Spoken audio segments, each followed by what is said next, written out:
produksi ternak, yang kami hormati dan kami banggakan pengawas bibit ternak seluruh Indonesia dan hadirin sekalian yang berbahagia yang sudah bergabung dalam link Zoom pada siang hari ini.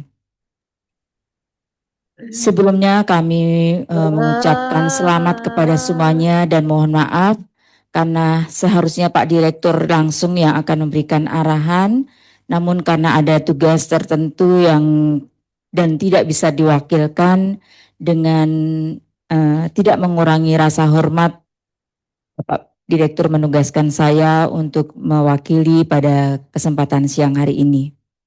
Puji syukur kita panjatkan kehadiran Tuhan Yang Maha Esa karena atas rahmat dan karunia-Nya kita dapat berkumpul dalam forum yang sangat penting dan sangat berbahagia ini dalam rangka memperkuat strategis pengawas bibit ternak nasional sebagai sumber daya manusia peternakan dalam mendukung pembangunan peternakan yang berkelanjutan. Bapak, Ibu, dan hadirin yang saya hormati, swasembada pangan asal hewan atau ternak merupakan upaya besar untuk menjamin ketersediaan protein hewani, yaitu daging, telur, dan susu yang aman, bermutu, dan berkelanjutan bagi seluruh masyarakat Indonesia. Berbicara tentang swasembada pangan, tentu kita tidak terlepas dari sumber daya genetik lokal ataupun asli di Indonesia ini. Karena Indonesia terkenal dengan kekayaan SDG kita yang tentu merupakan modal dasar dalam pembentukan bibit. Kita tahu sendiri bahwa bibit unggul merupakan salah satu sarana produksi atau budidaya ternak yang akan menjamin terhadap peningkatan produksi pangan kita. Tentu dengan bibit unggul yang produktif dan adaptif, maka akan terlaksana juga efisiensi produksi dalam usaha pembibitan ataupun budidaya ternak, serta sekaligus menekan dampak lingkungan yang akan dapat tercapai. Disinilah peran strategis pengawas bibit ternak menjadi sangat krusial. Upaya tersebut perlu didukung dengan sumber daya manusia pengawasan yang kuat, profesional, dan berintegritas. Karena itu, kita perlu terus meningkatkan kapasitas sumber daya manusia pengawas bibit ternak. Jadi kita tahu sendiri, pastinya masing-masing sudah tahu, sangat tahu apa tugas dan fungsi dari pengawas bibit ternak.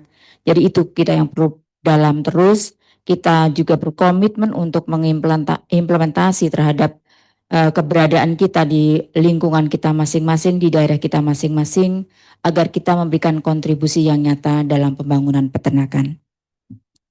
Berkaitan dengan Peraturan Menteri Pemberdayaan Aparatur Negara dan Reformasi Birokrasi Republik Indonesia Nomor 11 Tahun 2025 tentang perubahan atas Peraturan Menteri Pemberdayaan Aparatur Negara dan Reformasi Birokrasi Nomor 23 Tahun 2024 tentang jabatan fungsional di bidang pertanian, terdapat 12 jabatan fungsional yang diantaranya pengawas bibit ternak atau sering dan familiar disebut Wasbitnak, dengan ruang lingkup melakukan kegiatan rekomendasi dan penerapan terkait pengelolaan sumber daya genetik hewan yang meliputi berbagai komoditas peternakan atau ternak, yaitu ruminansia potong, ruminansia perah, unggas, serta aneka ternak dan juga terkait dengan mutu ternak.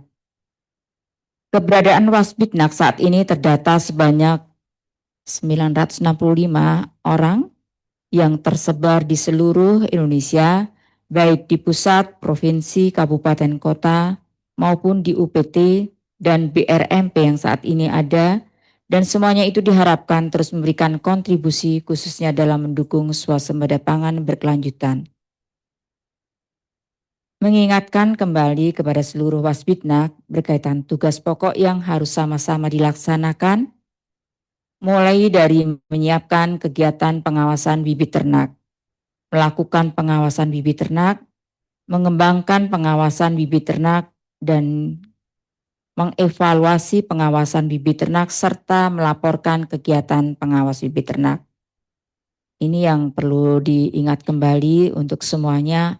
Apakah semuanya ini juga sudah dilakukan oleh para Wasbitnak?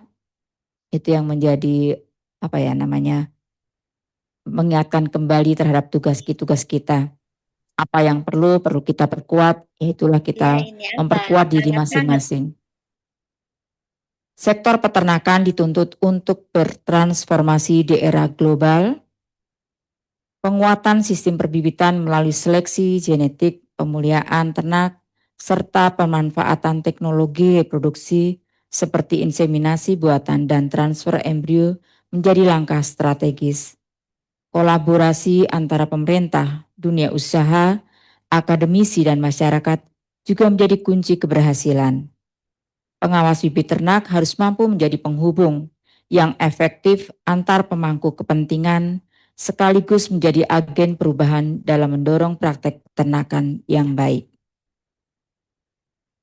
Kita tentu berharap bahwa pengawas bibit ternak nasional dapat berperan sebagai penggerak inovasi dan pendorong keberlanjutan.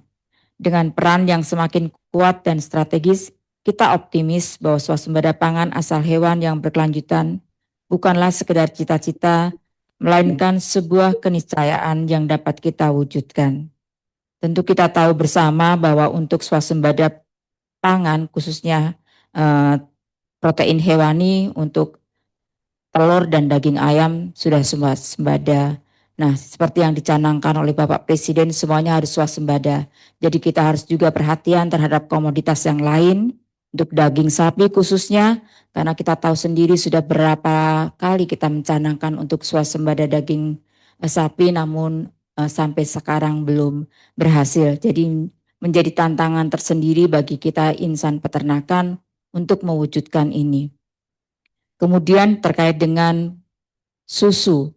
Susu juga demikian, kita masih jauh dari kebutuhan untuk penyediaan dalam negeri masih sekitar 20-21% yang kami dengar. Jadi masih berat tugas kita untuk mewujudkan swasembada pangan hewani ini, namun jangan berkecil hati, kita bersama-sama tentu akan dapat mewujudkan semuanya itu.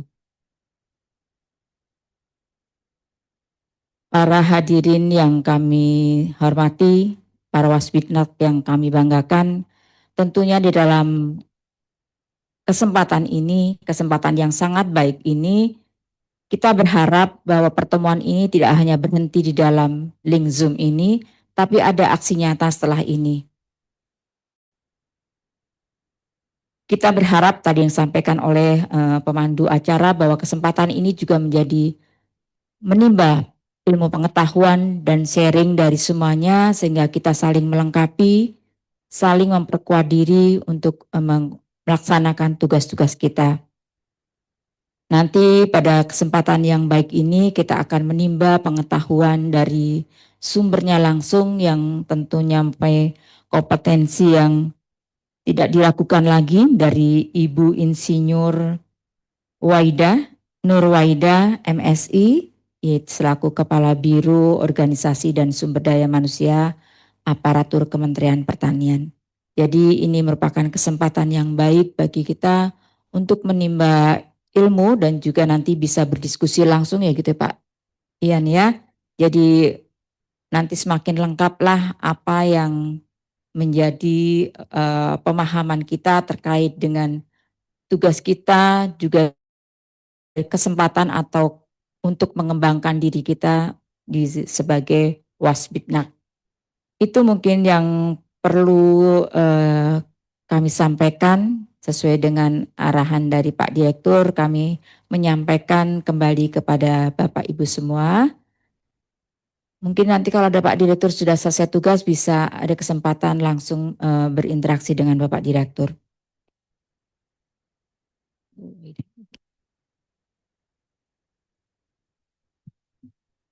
Jadi baiklah Bapak Ibu, nanti sambil menunggu Ibu Nurwaida kita dapat juga berinteraksi, bergabung, mungkin juga berdiskusi. Kami akhiri untuk arahan pada kesempatan hari ini, pada siang hari ini. Akhir kata, mari kita terus bersinergi, memperkuat memperkuat komitmen dan bekerja dengan penuh dedikasi demi kemajuan pembangunan peternakan Indonesia. Terima kasih atas perhatian semuanya. Wassalamualaikum warahmatullahi wabarakatuh. Waalaikumsalam warahmatullahi wabarakatuh. Baik, terima kasih kami ucapkan kepada Ibu Sisil atas arahan yang telah disampaikan. Semoga arahan tersebut dapat menjadi motivasi dan juga pedoman bagi kita semua. Baik Bapak dan Ibu yang terhormat, sembari kami menunggu Ibu Nur Wahida, mungkin akan dilanjutkan dengan diskusi singkat yang akan dipandu oleh Bapak Ian Sopian. Kepada Bapak Ian Sopian, saya persilahkan. Baik, cek. Bu Ida belum datang ya? Belum ada. Baik, bismillahirrahmanirrahim. Assalamualaikum warahmatullahi wabarakatuh. Bapak Ibu izin tadi dapat informasi dari Pak Direktur. Izin mungkin Bu Nur Wahida tidak lebih dari 5 menit lagi akan gabung. Tadi beliau lagi ada acara. Kemudian izin juga Pak Direktur sedang di gedung B, ada kegiatan yang tidak bisa diwakilkan. Baik, jadi mungkin sebelum Bu Nur Wahida hadir, Bu Karo hadir, ada beberapa hal yang ingin saya sampaikan dan di sini saya lihat di grup juga ya banyak sekali masukan dan saran-saran dari Bapak Ibu yang mungkin momen hari ini silahkan diberi kesempatan seoptimal mungkin teman-teman ketika nanti ada pertanyaan. Kalaupun misalnya tidak ada waktu secara online di raise hand ataupun secara langsung nanti bisa di chat ya. Karena nanti setelah di chat itu nanti tim kita akan merekap pertanyaan-pertanyaan dan sekiranya nanti bisa kita sampaikan secara langsung ke Bu Karo, mungkin nanti kita sampaikan, tetapi kalau tidak, mungkin nanti informasi akan disampaikan selanjutnya. Dan sembari menunggu, saya informasikan juga kepada teman-teman yang akan melaksanakan uji kompetensi, sudah tahu jadwalnya belum? Bapak Ibu? Jadwal uji kompetensi? Sudah ya? Sudah. Baik, sudah ada jadwal ya. Nanti mungkin tanggal 22 itu uji kompetensi, kemudian tanggal 20 kita upayakan untuk sosialisasi dan dipersiapkan mungkin yang akan melakukan ikut uji kompetensi. Mohon sering dipantau WA group ataupun informasi yang akan kita sampaikan. Karena informasi akan kita berikan di WA group ataupun di kanalnya BKD, Bapak Ibu semua. Jadi jangan sampai terlewat. Dan sebagai informasi di sini juga banyak yang beberapa yang mungkin mohon maaf ya ketika harusnya ikut uji kompetensi ternyata tidak bisa ikut, kemudian ada yang ditolak. Ya memang hari ini mungkin salah satunya bisa nanti dioptimalkan, bisa bertanya ataupun bisa berdiskusi langsung dengan Bu Karo ya. Karena bagaimanapun hari ini adalah salah satu bentuk pembinaan kita dari Jakarta berkaitan dengan loyalitas ataupun eksistensi pengawas bibi ternak. Kita tidak tanggung-tanggung juga ya kita menghadirkan ke Ibu Karo dan alhamdulillah mungkin mohon bersabar karena beliau juga sangat sibuk dan yang namanya kepala biro organisasi itu waktunya juga kita tahu ya beliau sangat cukup banyak menyita waktu juga. Tadi pagi juga kita dapat informasi beliau ada beberapa Zoom atau beberapa pertemuan yang tidak bisa diwakilkan dan sekiranya Bapak Ibu mudah-mudahan bisa sabar sebentar. Nanti kita kalau sudah hadir kita bisa berdiskusi langsung kepada beliau. Kita tahu kalau Biro Organisasi dan Sumber Daya Aparatur Manusia itu mungkin Bapak Ibu sudah lihat ya. Tadi saya juga dapat informasi, bisa nggak sih Waspitnak ini tarik ke pusat? Nah nanti silakan, nanti bisa ditanya. Bisa nggak gitu kan? Kan banyak penyuluh ya, kalau eksistensi, nah harapan saya juga teman-teman di sini Waspitnak, kalau lihat, mohon maaf ya untuk kebaikan, baik itu penyuluh atau fungsional lain, itu kok bisa ya mereka mohon maaf, ketika kompak. Nah kita gimana nih? Ayo kita dengan ranahnya kita di pengawas bibi ternak, saran ide dan masukan monggo disampaikan. Meskipun terkadang saran ataupun ide Bapak Ibu belum bisa terrealisasi dengan baik. Nah dengan adanya wadah ini, wadah WA group ataupun wilayah, koordinator wilayah masing-masing provinsi silahkan bisa beraktivitas atau bisa eksis untuk Wasbitnak ke arah yang lebih baik. Kita terbuka di Jakarta karena posisi kita sama penguasa Biternak, yang membedakan adalah lokasi. Lokasinya di Jakarta, di provinsi, di kabupaten. Mungkin nanti tugasnya juga ada yang berbeda. Saya baru dapat WA juga ketika ada dulunya Wasbitnak, kemudian sekarang mengajukan uji kompetensi, ditolak. Kenapa ditolak? Ternyata 1 tahun sebelum jadi fungsional Wasbitnak ini, beliau adalah dipindahkan. Apakah itu dipindahkan atau mendapat tugas di tempat yang lain, sehingga dari tim verifikator ternyata dianggap tidak sesuai karena beliau kerjanya setahun sebelumnya itu di tempat yang lain. Nah, mungkin ini juga bahan diskusi nanti bisa disampaikan ke Bu Karo ataupun nanti bisa dicatat ya. Karena salah satu harapan kita juga teman-teman yang ikut uji kompetensi itu harapannya semua lulus. Hanya saja ya itu tadi, ketika lulus belum tentu nanti dilakukan sumpah ataupun pelantikan. Karena ada juga yang sudah uji kompetensi ternyata belum dilantik, bahkan tidak dilantik sehingga sertifikatnya hangus. Karena masa berlaku sertifikat uji kompetensi ini adalah 2 tahun. Maka itu sangat disayangkan ketika Bapak Ibu mendapat kesempatan untuk uji kompetensi. Pertama mungkin lulusnya katanya sih susah, katanya ya. Tapi kalau memang susah, tapi kan ada juga yang lulus gitu ibaratnya kan. Ya mungkin mulai dari ini kenapa kita lakukan pertemuan hari ini juga salah satu rangkaian untuk nanti uji kompetensi. Hari ini mungkin kita sekalian ibaratnya kalau kata orang Jakarta sih ancang-ancang. Tahu kan ancang-ancang itu? Jawa ya? Siap-siap. Nah, setelah tadi pagi mendapat surat, kalau bakal ada uji kompetensi, nah bagi teman-teman yang mau uji kompetensi pekan depan, berarti harus mulai belajar nih, dibuka-buka lagi informasi ataupun ilmu berkaitan dengan pengawas bibit ternak ataupun berkaitan dengan peternakan. Karena pertanyaan itu tidak semuanya tentang sapi, tidak semuanya tentang ayam, tentang itik, tetapi ilmu peternakan secara umum. Itu ya. Jadi ketika mungkin teman-teman yang di kabupaten, yang di kabupaten yang bisa menangani ayam, sapi deh, kok pertanyaannya malah semen beku, kok pertanyaannya malah tentang ayam. Nah itu mungkin mohon maaf karena ujian CAT ini seluruh bidang peternakan, ya Bapak Ibu harus disiapkan. Karena pasti yang belajar itu yang mungkin lulus gitu. Ya minimal sama-sama berikhtiar ya. Kita di Jakarta juga membantu kelancaran untuk kegiatan uji kompetensi ini. Tapi ketika belum lulus, belum rezeki, nanti bisa diulang kembali. Kalau kemarin yang mungkin belum lolos, mungkin mudah-mudahan pekan depan bisa rezekinya lebih baik, bisa lulus. Itu ya Bapak Ibu ya. Kemudian berkaitan dengan teknis, harapan saya hari ini itu yang hadir kan Bu Karo nih, Kepala Biro Organisasi dan Sumber Daya Aparatur Manusia Aparatur. Nanti bisa juga ditanyakan, kita fokusnya mungkin ke jenjang karir. Jadi Bapak Ibu disiapkan misalnya, kalau saya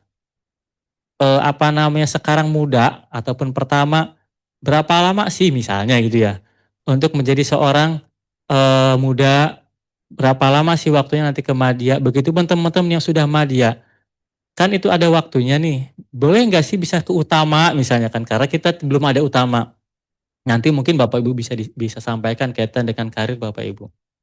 Itu sebelum saya lanjut, mungkin nanti bisa dicatat juga ya, berkaitan kalau memang pertanyaan yang tidak bisa dilakukan secara langsung, nanti bisa dicatat. Nanti caranya kita raise hand. Setelah raise hand nanti saya akan memberikan kesempatan, dan nanti kalau memang waktunya cukup bisa dilakukan kembali diskusi, dan yang selanjutnya bisa melakukan dengan chat room. Baik, seperti itu. Sebelum dilanjut, Mungkin satu atau dua yang ingin bertanya terlebih dahulu, dipersilahkan. Bisa raise hand?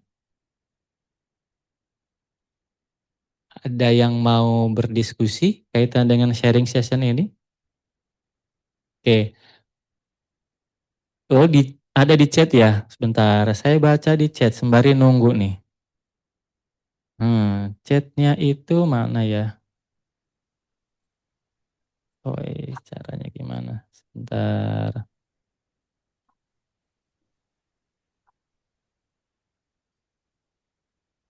Misal, sebentar ya Bapak Ibu ya. Oh ini.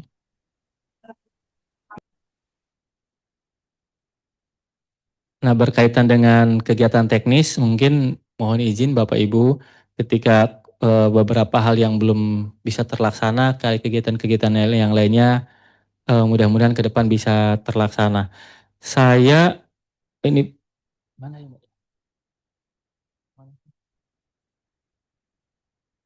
Kalau yang bawah.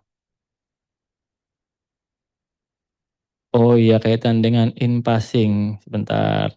Nah, nih kok nggak ada sih. Oh, untuk in passing itu sekarang sudah tidak ada ya Bapak Ibu ya. Jadi semuanya melalui uji kompetensi.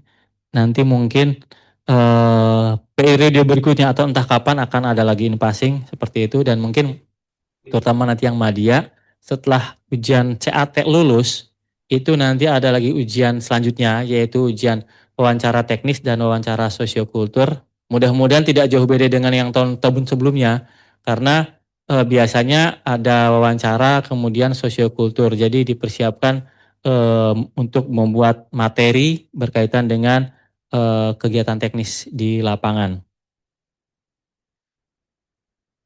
Dan selanjutnya,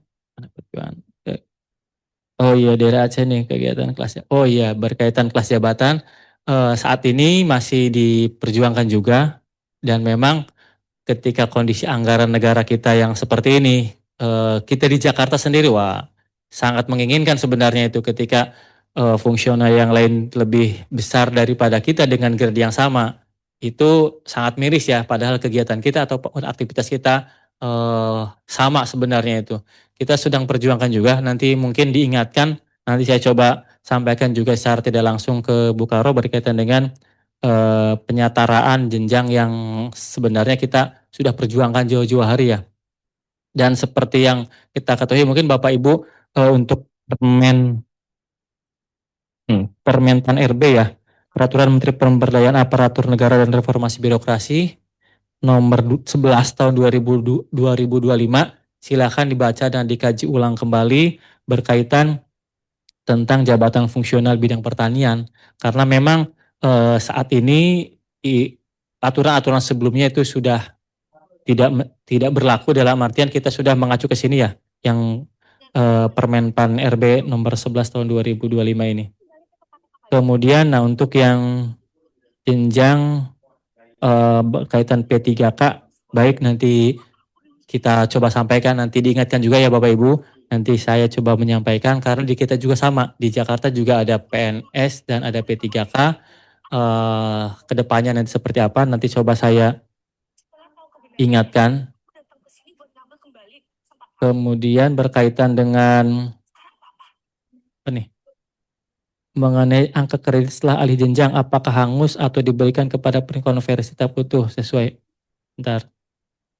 Nah, jadi Bapak Ibu berkaitan dengan penilaian angka kredit atau yang sekarang lebih dikenal dengan SKP. Jadi sebenarnya fungsional itu namanya fungsional, tetapi untuk penilaian sekarang sudah dalam bentuk SKP. Jadi ketika SKP-nya itu kan disesuaikan dengan dinas masing-masing, termasuk dari PK atau perjanjian kinerja tempat Bapak Ibu bekerja, yang nanti akan menjadikan target dan melaksanakan target tersebut yang akhirnya menjadi realisasi, itulah menjadi suatu nilai angka kredit. Jadi setahun sekali itu ya memang saat ini dirancang utuhnya itu adalah 4 tahun sekali. 4 tahun sekali, mudah-mudahan bisa naik, tetapi naik ini untuk pangkat ya mungkin dari 3A ke 3B, kemudian dari B ke C itu tidak dilakukan uji kompetensi, hanya saja dari pertama ke muda atau dari muda ke madya itu dilakukan uji kompetensi. Nah, uji kompetensi ini sebentar, mana nih pertanyaannya selanjutnya? Ingat CPNS sendiri, sisi tertinggal. Lapor ke Pak Ian. Sebentar saya baca dulu ini ya. Nah, untuk perpindahan dari fungsional umum, sama dari Bangka Tengah ini ya, untuk perpindahan dari jabatan umum ke fungsional, sekarang prinsipnya ketika dia belum punya jabatan, itu harus mendaftar untuk menjadi fungsional. Misalnya dia saat ini posisinya adalah 3B ataupun 3C lah. 3C berarti dia posisinya masih pertama. Udah datang. Baik, nanti kita lanjutkan ya. Assalamualaikum Bu Karo, sudah hadir Bu? Izin. Waalaikumsalam warahmatullahi Baik, wabarakatuh. Mohon maaf siap. terlambat baru selesai rapat. Baik, terima kasih Bu Karo. Bapak Ibu kita mulai untuk agenda selanjutnya. Bismillahirrahmanirrahim. Assalamualaikum warahmatullahi wabarakatuh. Yang saya hormati Ibu Insinyur Nur Wahida MSI, Kepala Biro OSDMA, Sekretariat Jenderal Kementerian Pertanian. Yang saya hormati Sekretaris Ditjen Peternakan dan Kesehatan Hewan atau yang mewakili. Yang saya hormati Bapak Kepala Dinas yang membidangi fungsi peternakan dan kesehatan hewan, baik yang ada di provinsi, kabupaten, ataupun kota seluruh Indonesia. Yang kami hormati Kepala UPT Lingkup Direktorat Perbibitan dan Produksi Ternak. Yang kami hormati pengawas bibit ternak seluruh Indonesia, baik yang ada di provinsi, kabupaten, kota, UPT, dan BRMP. Puji dan syukur marilah panjatkan kepada Allah Subhanahu wa Ta'ala. Insya Allah pada kesempatan hari ini kita bisa berkumpul dan bisa bersilaturahmi dalam agenda yang insya Allah sangat bermanfaat bagi kita semua. Kita akan lakukan sharing session berkaitan dengan peran strategis pengawas bibit ternak nasional dalam mendukung swasembada pangan asal hewan yang berkelanjutan.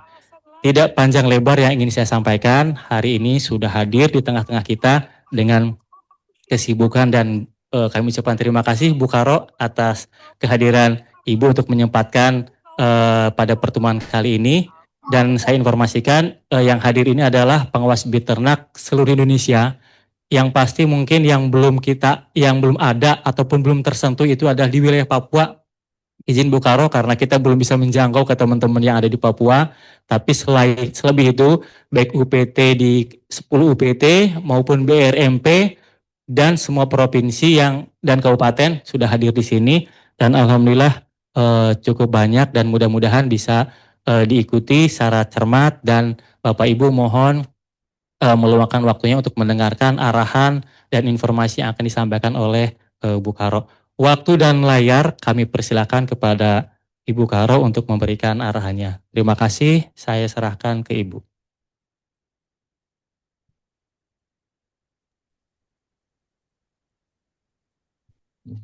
Oke, terima kasih Pak Ian. Bismillahirrahmanirrahim. Assalamualaikum warahmatullahi wabarakatuh. Alhamdulillah, alamin. Bapak Ibu semua, kita dapat bertemu dalam forum ini. Ini forum sharing session ya. Saya kira di sini nanti kita bisa banyak berdiskusi. Saya menyampaikan bahan paparan tidak terlalu banyak supaya nanti kita fokus pada diskusi dan yang jelas harapan saya dari teman-teman di Direktorat Perbibitan dan Produksi nanti bisa menangkap aspirasi teman-teman para pengawas bibit ternak di seluruh Indonesia. Karena Direktorat Bitpro ini adalah unit pembina teknis dari Jabatan Fungsional Pengawas Bibit Ternak. Kalau tidak ke Bitpro, ke mana lagi? Jadi mereka nanti akan banyak menyampaikan aspirasi. Direktorat Bitpro akan bertindak sebagai bridging atau jembatan yang akan meneruskan informasi itu kepada kami. Karena kami di Biro OSDMA itu adalah pembina jabatan fungsional di seluruh Kementerian Pertanian, terutama jabatan fungsional rumpun pertanian, karena di kita jabatan fungsional bidang pertanian itu ada 12, kemudian kami juga mengelola jabatan fungsional non-rumpun pertanian lebih dari 40 jenis. Jadi bisa kebayang lebih dari 50 jenis jabatan fungsional kita kelola di lingkungan Kementerian Pertanian. Untuk pegawai Kementerian Pertanian sendiri, sekarang jumlahnya sekitar 51.700. Dengan masuknya penyuluh pertanian sebagai pegawai Kementan, jumlah pegawai kita meningkat 4 kali lipat. Sebelumnya Kementan itu jumlah pegawai 13.000, dengan masuknya penyuluh sebanyak 38.300, sekarang posisi lebih dari 51.000. Mungkin supaya kita nanti ada bahan diskusi ya, silahkan Mbak Cici tayangkan untuk materi siang hari ini. Silakan Mbak Cici.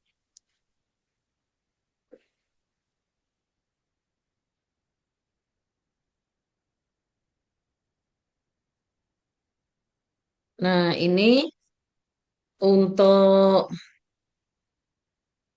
materi siang ini mungkin kita dari yang materi paling ini dulu, materi mendasar ya, terkait penguatan peran pengawas bibit ternak. Di dalam era atau masa saat ini pertanian itu menjadi primadona Bapak Ibu ya, bahkan Bapak Presiden itu secara tegas dan jelas salah satu asta cita beliau itu adalah penguatan atau pencapaian swasembada pangan. Swasembada pangan itu tidak hanya dimaknai sebagai ketersediaan beras gitu ya. Beras itu karena komoditas strategis, karena pangan pokok, betul.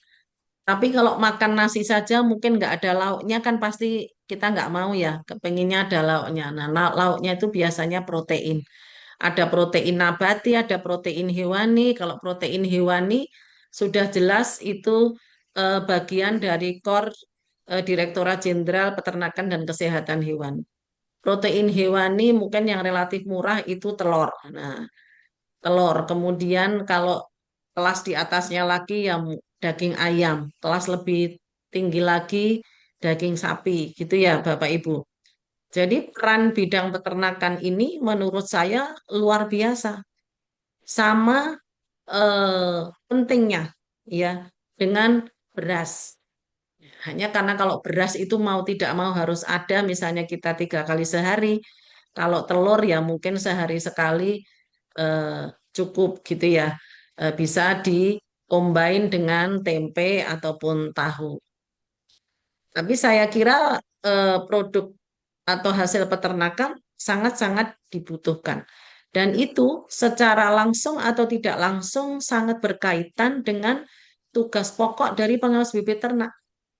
Meskipun ini yang diawasi adalah bibit ternak, tapi adanya hasil yang sesuai target, sesuai harapan tentu saja dari bibitnya. Kalau bibitnya sudah tidak excellent, ya tentu saja sulit kita memperoleh target baik itu eh, dari sisi kuantitas dan kualitas telur maupun daging sesuai harapan itu tentu saja sulit. Bapak Ibu semua, kenapa kita sekarang peran sumber daya manusia ya, baik itu pejabat fungsional maupun pejabat manajerial, kita semua aparatur sipil negara sangat penting karena seperti kita ketahui dunia saat ini tidak sedang baik-baik saja. Jadi krisis pangan di dunia sebelum adanya intervensi Amerika ke Iran itu pun itu sudah tahun kemarin adanya La Nina dan tahun ini ada prediksi kemarau yang lebih panjang, itu sangat berpotensi menimbulkan krisis pangan di dunia. Ya, jadi apalagi di Timur Tengah yang saat ini sangat memprihatinkan kondisinya karena kondisi perang itu puluhan juta orang terancam kelaparan. Nah, alhamdulillah awal tahun 2026, tepatnya 7 Januari 2026, Bapak Presiden sudah mencanangkan swasembada pangan di Indonesia. Nah, swasembada pangan ini terutama komoditas beras itu dinilai sudah taraf swasembada dengan cadangan beras atau cadangan pangan pemerintah di atas target. Seluruh gudang Bulog full, bahkan Bulog itu sewa gudang untuk menampung beras yang eh, masuk dari petani. Nah, itu juga tidak lepas dari kebijakan Bapak Presiden yang sangat pro petani maupun peternak dengan beliau memberikan level pemberian gabah atau hasil panen itu 1 kilogram seharga 6.500 dan itu dijamin. Jadi saya kira ini betul-betul beliau sangat berpihak kepada petani. Next, Mbak Cik. Nah, beberapa negara yang selama ini menjadi eh, sumber impor dari pangan kita antara lain beras seperti Vietnam dan Thailand itu sekarang sama sekali kita sudah tidak ambil beras dari sana. Jadi seperti Thailand dan Vietnam itu juga lumayan galau karena Indonesia ini merupakan pasar terbesar mereka, tapi kita sekarang nggak beli beras dari sana. Nah, ini harapannya eh, secepatnya juga nanti swasembada protein hewani yang menjadi core business teman-teman di PKH itu insya Allah sama-sama kita capai targetnya. Jadi program prioritas pendukung untuk mencapai kondisi swasembada tidak hanya beras ya, itu terkait dengan pengelolaan air, konservasi, rehabilitasi, cetak sawah. Ini ada padi, jagung, komoditas strategis, termasuk saya kira peningkatan produksi protein yang berasal dari hewani ya, penyediaan benih unggul, tidak hanya benih tanaman, termasuk benih dan bibit ternak. Jangan sampai kita ketergantungan dengan impor terkait dengan penyediaan protein hewani, kemudian penyuluhan dan regenerasi petani, karena petani kita rata-rata sudah petani usia lanjut ya. Saya sangat gembira kalau melihat petani maupun peternak itu anak-anak muda, usia 25-30 tahun mau terjun mendalami pertanian maupun peternakan itu sangat-sangat hebat. Kemarin saya di TV waktu itu nggak jauh di Tangerang, Tangerang Selatan tuh kalau nggak salah. Anak muda usia 21 tahun dia punya peternakan kambing dan sapi simental. Nah, saya jujur kepingin ke situ, kepingin tahu. 21 tahun sudah tertarik mendalami bidang peternakan dan langsung praktek padahal dia kuliahnya adalah sarjana, bukan sarjana, masih kuliah di teknik sipil atau teknik apa saya lupa intinya sarjana fakultas teknik tapi dia hobinya peternakan. Nah ini bagus sekali Pak Ian, gimana caranya ya nanti di Dijen Peternakan itu menciptakan atau memotivasi munculnya peternak-peternak muda ya, karena peternak-peternak muda kan sekarang dengan adanya bantuan atau ini ayam merah putih itu kalau bisa menjaring peternak-peternak muda, saya kira mereka masih sangat bersemangat ya untuk bisa mengelola peternakan dengan belajar otodidak gitu ya. Atau kalau ada bimbingan dari PKH, alhamdulillah. Tapi kalaupun maupun bisa dari dinas juga bisa ada pendampingan-pendampingan. Meskipun pendampingan selama ini kan dilakukan penyuluh ya, penyuluhnya sudah menjadi pegawai Kementerian Pertanian. Nah, saya kira disinergikan saja antara dinas dengan penyuluh pertanian, karena penyuluh kita sekarang itu semuanya kita arahkan menjadi penyuluh polivalen. Jadi tidak hanya menyuluh terkait dengan komoditas tanaman, tapi juga dengan komoditas peternakan. Next, lanjut Mbak Cici. Ya, Kita sekarang fokus tentang jabatan fungsional karena tadi sudah kita jelaskan beberapa hal terkait latar belakang pentingnya pertanian, include di dalamnya peternakan ya. Jadi kalau saya bicara pertanian bukan berarti pertaniannya hanya pangan, horti, dan bun, tapi pertanian include peternakan. Next.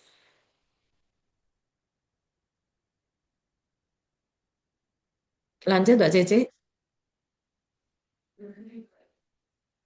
Nah, ini terkait dengan proses bisnis atau alur di pertanian itu ada diawali dengan proses penyuluhan. Ini sebenarnya nggak given ya. Jadi ini kami hanya menggambarkan Sering sering Mas. ya, kami hanya memberikan gambaran ini aja, gambaran umum, tapi bukan berarti alurnya harus seperti ini. Bisa ada pertukaran step, nggak masalah.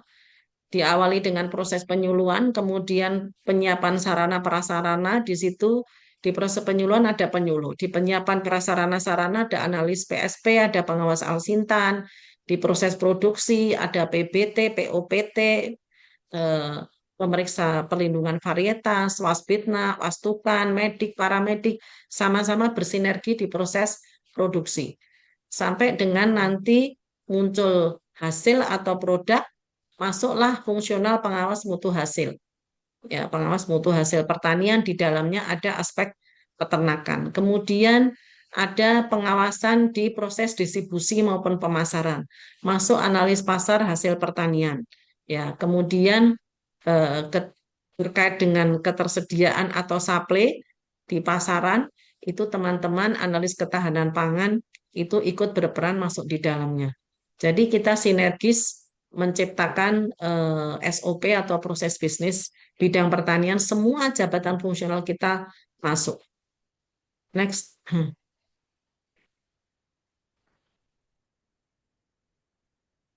Nah, ini yang tadi ini apa? Untuk jabatan fungsional bidang pertanian yang tadi kami sampaikan ada 12 jenis, antara lain pengawas bibit ternak itu di sekretariat pembinanya di Dijen PKH, unit pembina teknisnya di Direktorat Perbibitan dan Produksi. Jadi menurut saya Direktorat Bitpro harus mampu menjadi jembatan untuk menyalurkan aspirasi teman-teman Wasbit di Pemda, utama di dinas yang membidangi peternakan, terkait dengan jalur karirnya. Melalui apa? Antara bisa melalui sharing session seperti ini. Ya, sekarang ada media yang sangat mumpuni ya, seperti Zoom ini bisa kita berbagi pengalaman dan berbagi informasi supaya teman-teman di daerah ini tidak ketinggalan pelajaran ya, karena jauh dari instansi pembina. Next. Nah, ini Bapak Ibu, teman-teman pengawas bibit ternak, terutama yang ada di daerah, ada juga yang di BRMP. Semoga teman-teman yang di BRMP juga ikut join ya. Pedoman jabatan fungsional. Jabatan fungsional ini sangat-sangat dinamis, ya, sangat dinamis. Karena apa namanya, aturan bergerak setiap saat. Antara lain ini bisa dilihat dari mulai Perpres, Permentan, Peraturan BKN, Kepmenpan, Kepdirjen, PKH, Per BKN, SE, semuanya wajib di pedomani ya. Jadi kita nggak bisa bilang, waduh saya belum baca, saya nggak paham ya. Jadi sekarang memang eranya kita harus mandiri untuk aware, paham tentang informasi-informasi. Apalagi kalau itu terkait pengembangan karir. Jangan sampai ketidakpahaman kita itu membuat pengembangan karir kita terhambat. Tidak bisa naik pangkat, tidak bisa naik jabatan, karena kita tidak tahu apa yang harus kita perbuat, apa yang harus kita lakukan. Ya, terkait dengan dasar hukum, mulai dari Undang-Undang 20 itu sudah menyebut tentang jabatan fungsional. Undang-Undang 20 ini harusnya sudah ada PP barunya. Tapi sampai sekarang belum ada PP turunan. Jadi kita masih menggunakan turunan atau PP dari Undang-Undang 5 tahun 2014. Ada PP 11, ada Permen Pan RB nomor 1, ada Peraturan BKN nomor 3, Permen Pan RB 23, dan Permen Pan RB nomor 11 tahun 2025. Jadi, Bapak Ibu, karena informasi ini sudah sangat mudah diperoleh melalui website, silakan download, kemudian pada waktu-waktu luang aturan ini dibaca. Mana yang tidak paham, bisa Tadi dicatat ke nanti sama HS kok. pada saat Apa tadi ya? nanti ada semacam sharing session, itu bisa pertanyaan-pertanyaan tadi disampaikan untuk memperoleh solusi. Next. Nah, ini Bapak Ibu pejabat fungsional jangan sampai tidak terinfo bahwa sejak tahun 2023 awal ya, sistem angka kredit kita sudah menjadi sistem konversi. Ya, dengan sistem konversi itu kita sekarang setiap kita naik jabatan itu angka kredit kita kembali ke nol, ya, kembali ke nol. Pada saat kita naik pangkat itu masih diakumulasi. Di situ ada di PAK itu di penetapan angka kredit masih muncul kekurangan angka kredit untuk naik jabatan, kekurangan angka kredit untuk naik pangkat, gitu ya. Jadi di situ masih muncul informasi itu, artinya masih berapa lama kita sampai tahap naik pangkat atau naik jabatan. Next. Nah, ini banyak yang berubah terkait dengan sistem konvensional dan konversi. Permen Pan 13 itu konvensional, Permen Pan RB 1 2023 itu konversi. Next. Nah, ini penting. Mbak JJ coba cek, ada nggak model penilaian angka kredit? 150%, 100%? Coba cek dulu. Coba saya mau lihat bahan ke belakang. Ini jujur saya bahan ini baru 5 menit yang lalu koreksi masuk ke saya karena tadi pagi sampai jam 2 tadi kita sudah rapat di berbagai tempat. Nah, ini dulu. Jadi Bapak Ibu, bedanya sistem konvensional dan konversi, pada saat konvensional dulu angka kredit dibawa terus. Naik jabatan ditumpuk angka kredit. Ada yang merasa diuntungkan, ada yang merasa dirugikan ya. Jadi beda-beda memang dipersepsi oleh masing-masing pejabat fungsional. Kan dulu kalau naik madya 4A minimal 400, nanti nyari 550, nyari 700, sekarang enggak. Pada saat Anda naik jabatan madya, maka angka kredit Anda di muda sudah hangus semua. Karena apa? Karena kalau itu ditumpuk, misalnya saya naik madya zaman dulu itu 400 minimal. Saya punya 450. Nah, itu saya bawa semua itu naik ke madya. Kan saya nanti naik 4B-nya 550. Apa berarti tinggal kurang 100? Mestinya enggak dong, tetap harus kurang 150. Kenapa? Karena sisa 450 tadi, 450, sisa 50 itu adalah kinerja kita di level muda.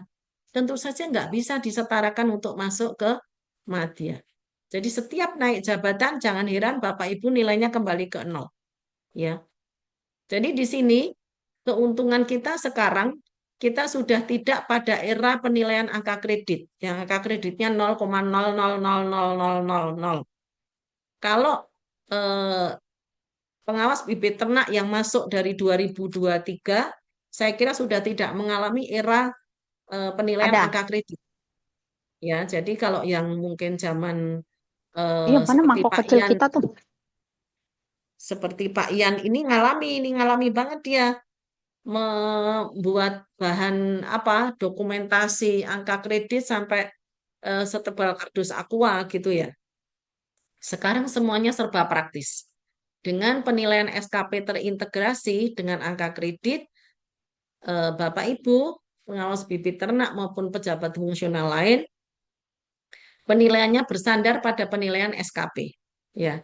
Jadi pada saat kinerja kita baik atau sesuai ekspektasi, maka nilai kita, angka kredit yang kita peroleh adalah 100%. 100% dari apa? 100% dari standar jabatan kita. Jadi 100% untuk jenjang pertama beda dengan 100% jenjang muda, beda dengan 100% jenjang madya. Kalau 100%-nya jenjang pertama itu 12,5. 100%-nya jenjang muda 25. 100%-nya jenjang madya 37,5. Gitu ya, jadi beda-beda.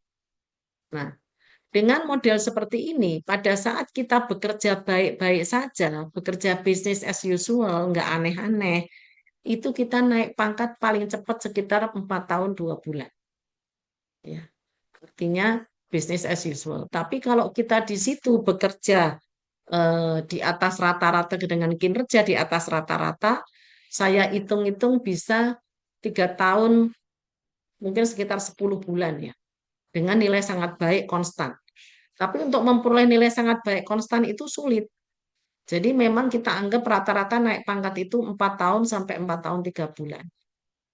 Itu seperti itu dengan model konversi sekarang. Hanya kita tidak repot mengumpulkan bukti fisik atau dupak, dulu istilahnya dupak gitu ya, bukti fisik dengan nilai yang lumayan rigid 0,00 sekian. Kembali yang tadi Mbak Cece. Ya, ini data pengawas ya. Oh, kebutuhan. Kebutuhan ini penting, sangat penting ya. Kalau saya melihat jumlah Waspitnak, tadi terinfo jumlah Waspitnak nasional sekitar 900. Saya lihat ini yang join sekitar 663. Jadi sudah mayoritas sudah join. Semoga semua yang join ini adalah pengawas bibit ternak.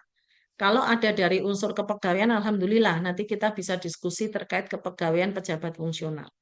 Gitu ya. Jadi untuk menyusun kebutuhan jabatan fungsional atau pengawas bibit ternak, kita bisa menghitung melalui target yang akan kita capai melalui beban kerja.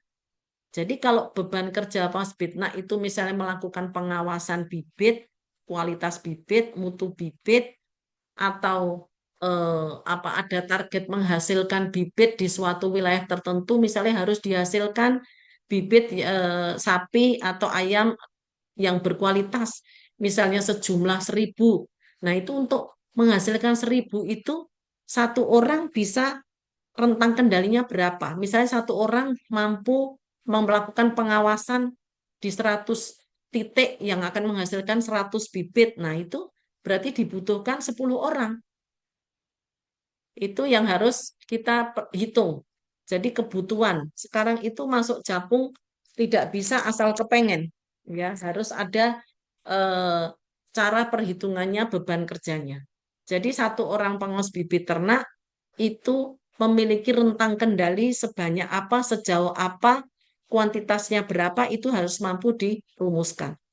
Supaya kalau dia ada di daerah yang dinas Pemda Kabupaten yang potensi peternakannya dominan, di situ bisa diangkat pengawas bibit ternak sesuai kebutuhan.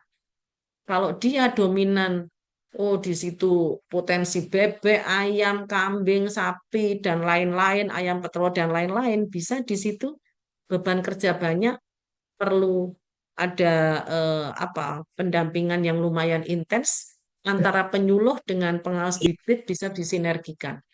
Gitu ya Bapak Ibu. Next. Ini data pengawas bibit ternak 204 ini adalah yang baru mendaftar ya. Jadi bukan berarti se-Indonesia 204. Kami kan punya aplikasi namanya Si Sultan. Jadi Si Sultan ini aplikasi yang di situ daftar ujikom di situ, pendataan fungsional di situ, permohonan rekomendasi formasi di situ. Nah, ini kita buka untuk dinas mendaftarkan pejabat fungsionalnya kepada kita.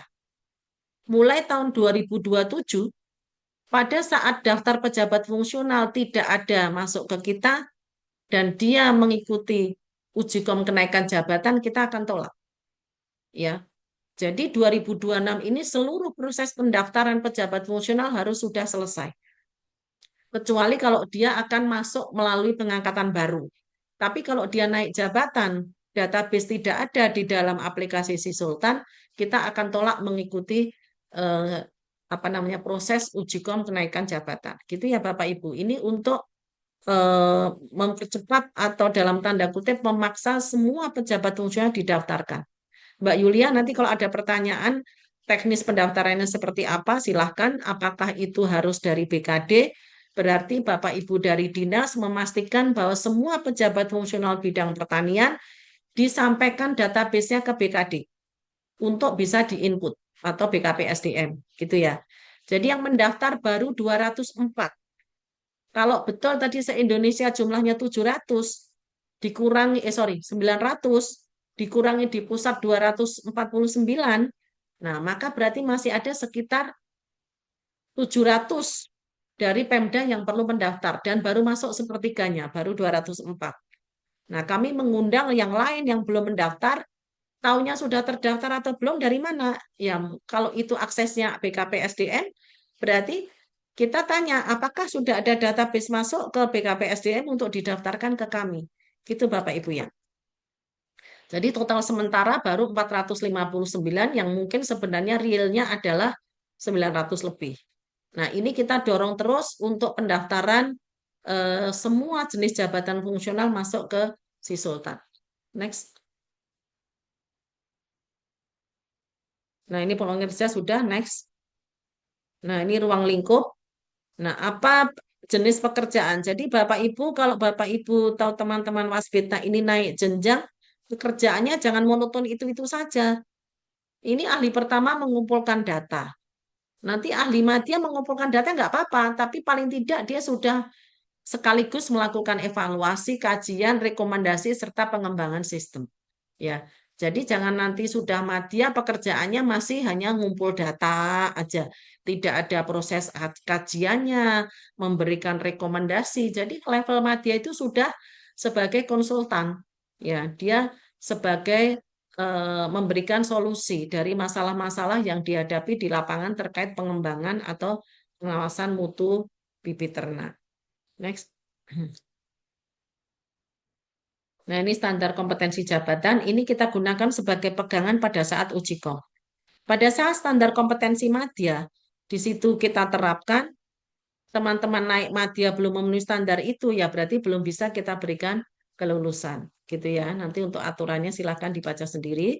Saya melihat di chatbox sudah sangat banyak yang bertanya. Kalau ciri khas pejabat fungsional itu kalau bertanyanya itu masalah pribadinya. Ya, karena masalah pribadinya dengan masalah tetangganya sama-sama waspit mungkin berbeda. Dan itu ditanyakannya masing-masing bertanya. Nah, nanti kalau saya jawab pertanyaannya, untuk yang sudah sama dan sebangun pertanyaannya, mungkin tidak kita jawab 2 kali ya. Jadi nanti kita jawab 1 kali jawaban. Setelah proses tayangan ini, saya akan merespon pertanyaan teman-teman. Tolong disimak dengan baik supaya tidak ada pertanyaan yang 2 kali dengan substansi yang sama, gitu ya. Next. Nah, ini kelas dan tunjangan jabatan. Ini tunjangannya tunjangan tunjangan fungsional ya, Perpres. Perpres. Nah, di kita ahli media masih 11. Padahal Menpan RB itu mengeluarkan untuk ini tunjangan standar media itu 12 kalau tidak salah ke Pemda. Tapi memang kita sudah dari 2022 usul untuk kenaikan kelas jabatan ke 12 ini belum, karena semua sedang moratorium gitu ya. Jadi bukan kita tidak usul, tapi semua sedang moratorium. Bahkan tunjangan fungsional seperti analis kerjasama, kalau tidak salah saya nggak tahu penata perizinan sudah belum. Untuk fungsional-fungsional yang baru itu semua masih hold. Karena masih hold, jadi proses in passing sekarang juga hold. Karena orang masuk itu tidak bisa dipungkiri selain dia bekerja di bidang itu, dia ingin memperoleh tambahan kesejahteraan gitu ya. Nah, ini Perpres tentang tunjangan memang masih sampai saat ini masih moratorium. Apalagi saat ini masih musim efisiensi ya. Kalau ada yang bilang, Bu, usul ini, usul, kita sudah usul. Kita semua juga mau ada tambahan kesejahteraan gitu ya. Tapi kalau sekarang faktanya semua sedang moratorium terkait kondisi perekonomian, ya kita harus maklum untuk itu tetap kita perjuangkan, tapi tidak dalam jangka pendek bisa direalisasikan gitu ya. Next. Ya, alhamdulillah sudah selesai. Saya kira yang saya sampaikan ini masih hal-hal yang mendasar. Nanti kita coba respon dari pertanyaan yang ada di chat box ya. Pak Ian silahkan, mungkin sudah ada 22 pertanyaan. Nah, ini bisa dimulai dari yang lebong ya, Pak Ian, bisa dibantu. Atau kami langsung nanggep aja ya, silahkan. Gimana teknisnya, Pak Moderator, kami kembalikan.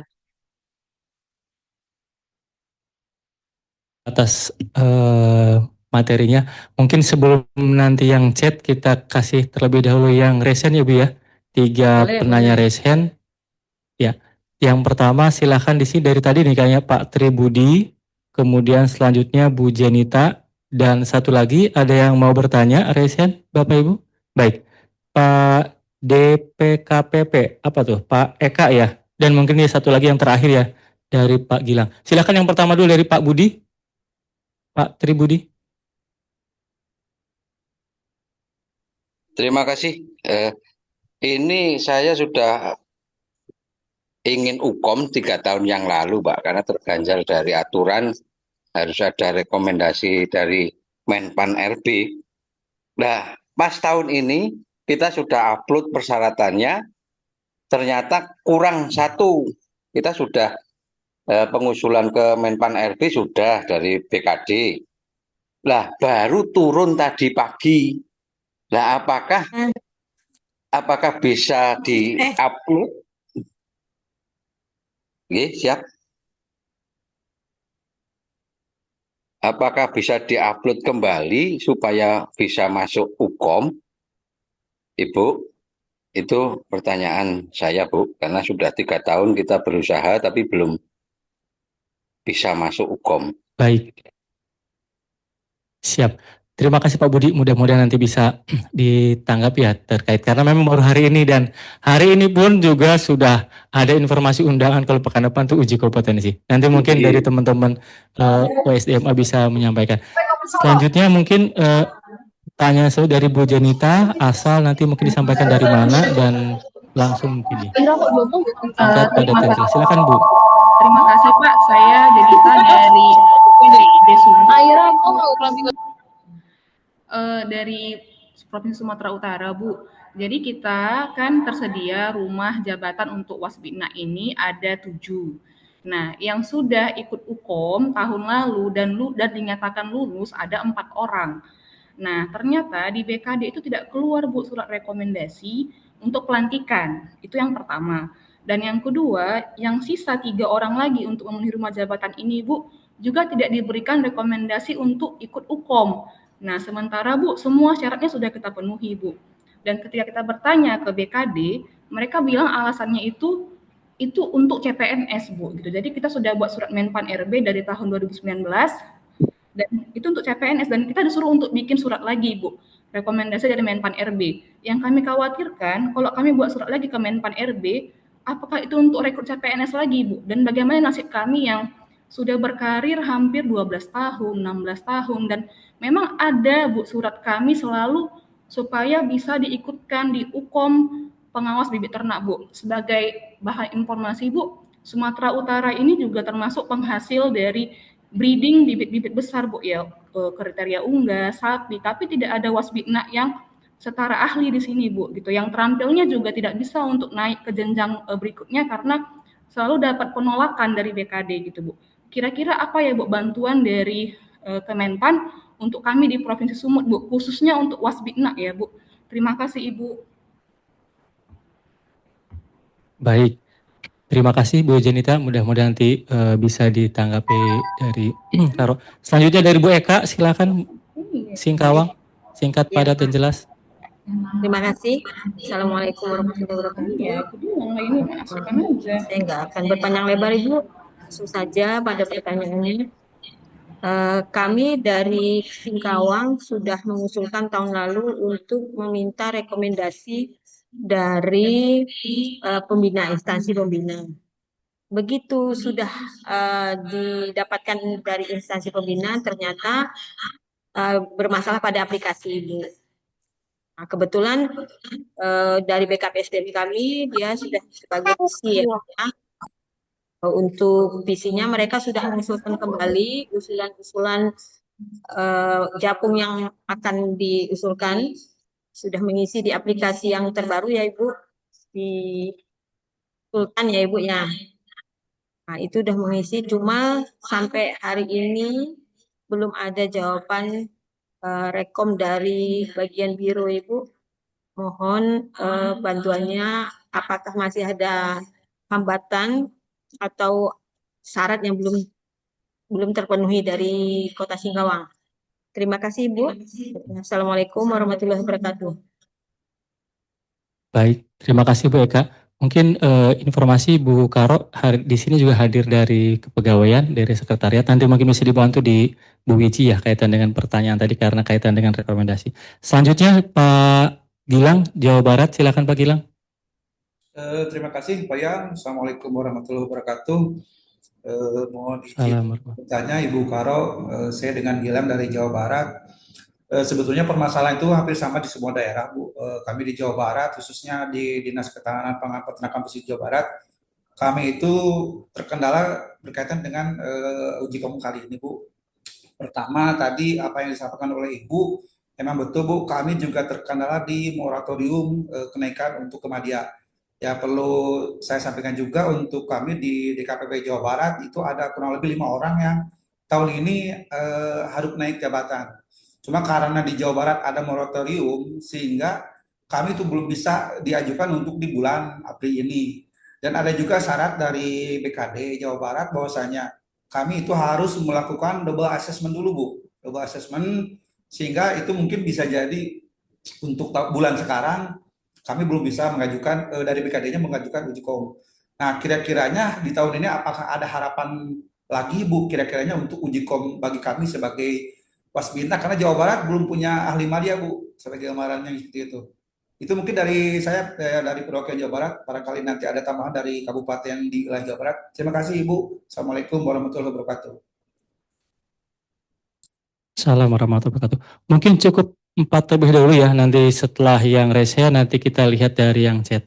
Silakan mungkin Bu Karo berkaitan dengan yang tadi. Mungkin yang pertama Pak Budi telat informasi kaitan dengan hasil hasil rekomendasi, kemudian dari Sumatera Utara juga memang kaitan dengan rekomendasi juga. Mungkin ada beberapa yang double assessment juga Bu Karo sebagai informasi beberapa provinsi atau kabupaten yang sebelum mendapatkan rekomendasi ikut uji kompetensi di pusat itu biasa dilakukan asesmen terlebih dahulu di provinsi atau di kabupaten dan itu biasanya beberapa yang terkendala seperti yang di Jawa Barat juga. Mungkin langsung saja Bu Karo untuk mengefektifkan waktu. Dipersilakan Bu. Oke, terima kasih. Saya pertama merespon dari Pak Tribudi ya. Pak Tribudi, jadi Pak Tribudi, coba kita tayangkan ya. Tadi ini belum termasuk bahan, tapi menurut saya sangat penting. Apa yang disebut tidak boleh bingung dan tertukar antara rekomendasi dengan persetujuan. Ya, jadi coba Mbak Cici ditayangkan. Urut-urutannya seperti apa? Pada saat kita akan diangkat sebagai pejabat fungsional, itu selalu ada syarat tersedia lowongan peta jabatan, gitu ya. Nah, ini peta jabatan ini saya kasih lihat dulu. Yang disebut peta jabatan itu apa dia? Oke, kita mulai dari nomor 1 ya, Bapak Ibu. Jadi pada saat sebuah jabatan itu diperkenalkan jabatan fungsional itu seharusnya ada yang disebut pedoman penyusunan kebutuhan atau formasi. Yang disebut menyusun kebutuhan atau formasi itu dengan melakukan anjap ABK, analisis jabatan, analisis beban kerja. Contoh, analisis jabatan itu apa? Kalau namanya kami di Biro OSDMA, Biro Organisasi dan Sumber Daya Manusia Aparatur, tentu saja yang diurusi adalah organisasi dan orang, kepegawaian gitu ya. Jadi organisasi dan sumber daya manusia. Berarti kemungkinan jabatan yang ada di situ adalah analis kebijakan, analis sumber daya manusia aparatur. Itu jabatan yang mayor atau jabatan yang dominan. Tidak mungkin di Biro OSDMA ada pengawas bibit ternak. Itu tidak mungkin. Artinya yang disebut ANJAP, analisis jabatan, adalah menentukan jenis jabatan yang mungkin ada di suatu unit kerja. Nah, kalau ABK, analisis beban kerja, itu menghitung kalau di Biro Organisasi dan SDMA punya pegawai 51.000 Sekementan, kira-kira satu orang itu sanggup mengelola administrasi kepegawaian berapa orang? Kalau satu orang itu sanggup mengelola kepegawaian 500 orang misal, berarti 51.000 pegawai, kita harus punya analis SDM aparatur sebanyak berapa itu? 100. Betul? 100 ya. Berarti harus punya 100 analis SDM aparatur. Nah, itu Bapak Ibu. Jadi nomor 1 adalah memastikan jabatan yang ada di situ. Nggak mungkin Mas Bitna ada di Biro OSDMA. Berarti di mana? Di Direktorat Perbibitan dan Produksi. Nah, berapa kebutuhannya? Tergantung. Apakah satu orang itu nanti dianggap mengelola satu provinsi, membina satu provinsi? Jadi ada satu madya, misalnya satu pertama, atau satu madya berpasangan dengan satu muda. Berarti kalau provinsinya 38, di situ akan ada 38 ahli madya dan 38 ahli muda atau ahli pertama. Itu Bapak Ibu. Menyusun ANJAP ABK, hasilnya adalah angka. Berapa kebutuhan. Nah, angka yang nomor 2 ini diusulkan ke kami. Tadi seperti Mbak Jenita tadi ya, yang sudah ada rekom. Nanti jangan ketukar antara rekom dengan persetujuan Menpan ya. Ya, rekom itu dari kami, dari Kementerian Pertanian. Persetujuan Menpan dari Menpan RB. Dari kami dulu, baru persetujuan Menpan RB. Ini nomor 2 surat usulan kebutuhan. Dinas berkirim surat ke kami, ke Biro, bahwa di Provinsi Sumatera Utara perlu diangkat misalnya 10 pengawas bibit ternak, terdiri dari 2 madya, 3 muda, 5 pertama. Nah, itu diusulkan ke kami melalui si Sultan tadi. Setelah sampai ke kami verifikasi bersama, validasi bersama Dijen PKH. Apakah betul Sumatera Utara itu hanya butuh 10? Nah, nomor 3, nomor 4, verbal. Setelah ditentukan, oh ternyata Sumatera Utara itu butuhnya 15. Tapi mungkin karena ketersediaan anggaran hanya untuk 10, sekarang yang lagi tren itu adalah Pemda membatasi karena tidak memiliki kecukupan anggaran. Gitu ya. Karena 10, berarti diusulkan 10 dulu. Kalau ternyata usulannya di bawah dari kebutuhan, nah kami akan meng-ACC semua, nomor 5. Nomor 5, surat rekomendasi formasi. Kita ACC semua 10 itu. Nah, setelah kita ACC semua nomor 5, maka dia masuk ke dinas. Kita kembalikan ke dinas, oh Anda boleh sumut 10. Setelah terima dari kami, langsung diusulkan ke Kementerian Pan RB, infokan ke BKD atau BKP SDM, diantarkan ke Kementerian Pan RB dengan surat, bisa dari Sekda, bisa kalau ke Menpan RB karena di situ levelnya apa deputi, jadi bisa dari gubernur nanti atas nama gubernur gitu ya, bisa dari Sekda karena nanti harus menteri yang memberikan persetujuan, Menteri PAN. Begitu sudah diusulkan, nah itu nanti masuk surat persetujuan formasi. Kalau Menpan merespon, nanti kita masukkan di surat persetujuan dari Menpan membalas, oh ya boleh sumut 10 kebutuhan surat persetujuan formasi. Apabila dari Menpan sudah ada persetujuan formasi, baru Gubernur Sumut menyusun yang namanya keputusan gubernur, isinya di situ jumlah dan jenis japung yang bisa ada di Provinsi Sumatera Utara, antara lain 10 pengawas bibit ternak tadi. Gitu ya, Bapak Ibu. Kalau sudah masuk di keputusan gubernur, berarti 10 itu kalau diangkat semua, nanti semua tunjangannya, TPP-nya, apanya semua bisa dibayar. Gitu. Betul gini, Pak. Ya.